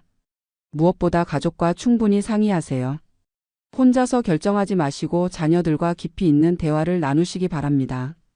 제가 가장 후회하는 것 중 하나가 아이들의 반대를 무시하고 성급하게 결정한 것이거든요. 건강 문제로 고민이 많으시더라도 환경을 급격히 바꾸는 것보다는 현재 위치에서 최선의 치료를 받는 것이 나을 수도 있어요. 특히 만성질환이 있으시다면 더욱 신중하게 판단하셔야 합니다. 마지막으로 정확한 정보를 얻는 것이 정말 중요해요. 인터넷에 떠도는 정보만 믿지 마시고 전문가의 상담을 받아보시기 바랍니다. 영사관이나 관련 기관에 직접 문의해서 정확한 정보를 확인하세요. 저는 이제 71세가 되었고 남은 시간이 많지 않을 것 같아요. 하지만 제 경험이 다른 분들께 도움이 된다면 그것만으로도 의미 있는 일이라고 생각합니다. 비록 실수를 했지만 그 실수를 통해 배운 교훈을 나누고 싶어요. 한국에서의 생활이 모든 면에서 나쁜 것은 아닙니다. 고향에서 사는 것의 의미도 분명히 있어요. 하지만 그 선택을 하기 전에 모든 것을 충분히 고려해 보시라는 것이 제 당부입니다. 젊은 시절 꿈을 안고 미국으로 떠났던 그때처럼 이제는 인생의 마지막 여정을 지혜롭게 계획하시기 바랍니다. 저와 같은 후회를 하지 마시고 현명한 선택으로 행복한 노후를 보내시길 진심으로 바라겠습니다.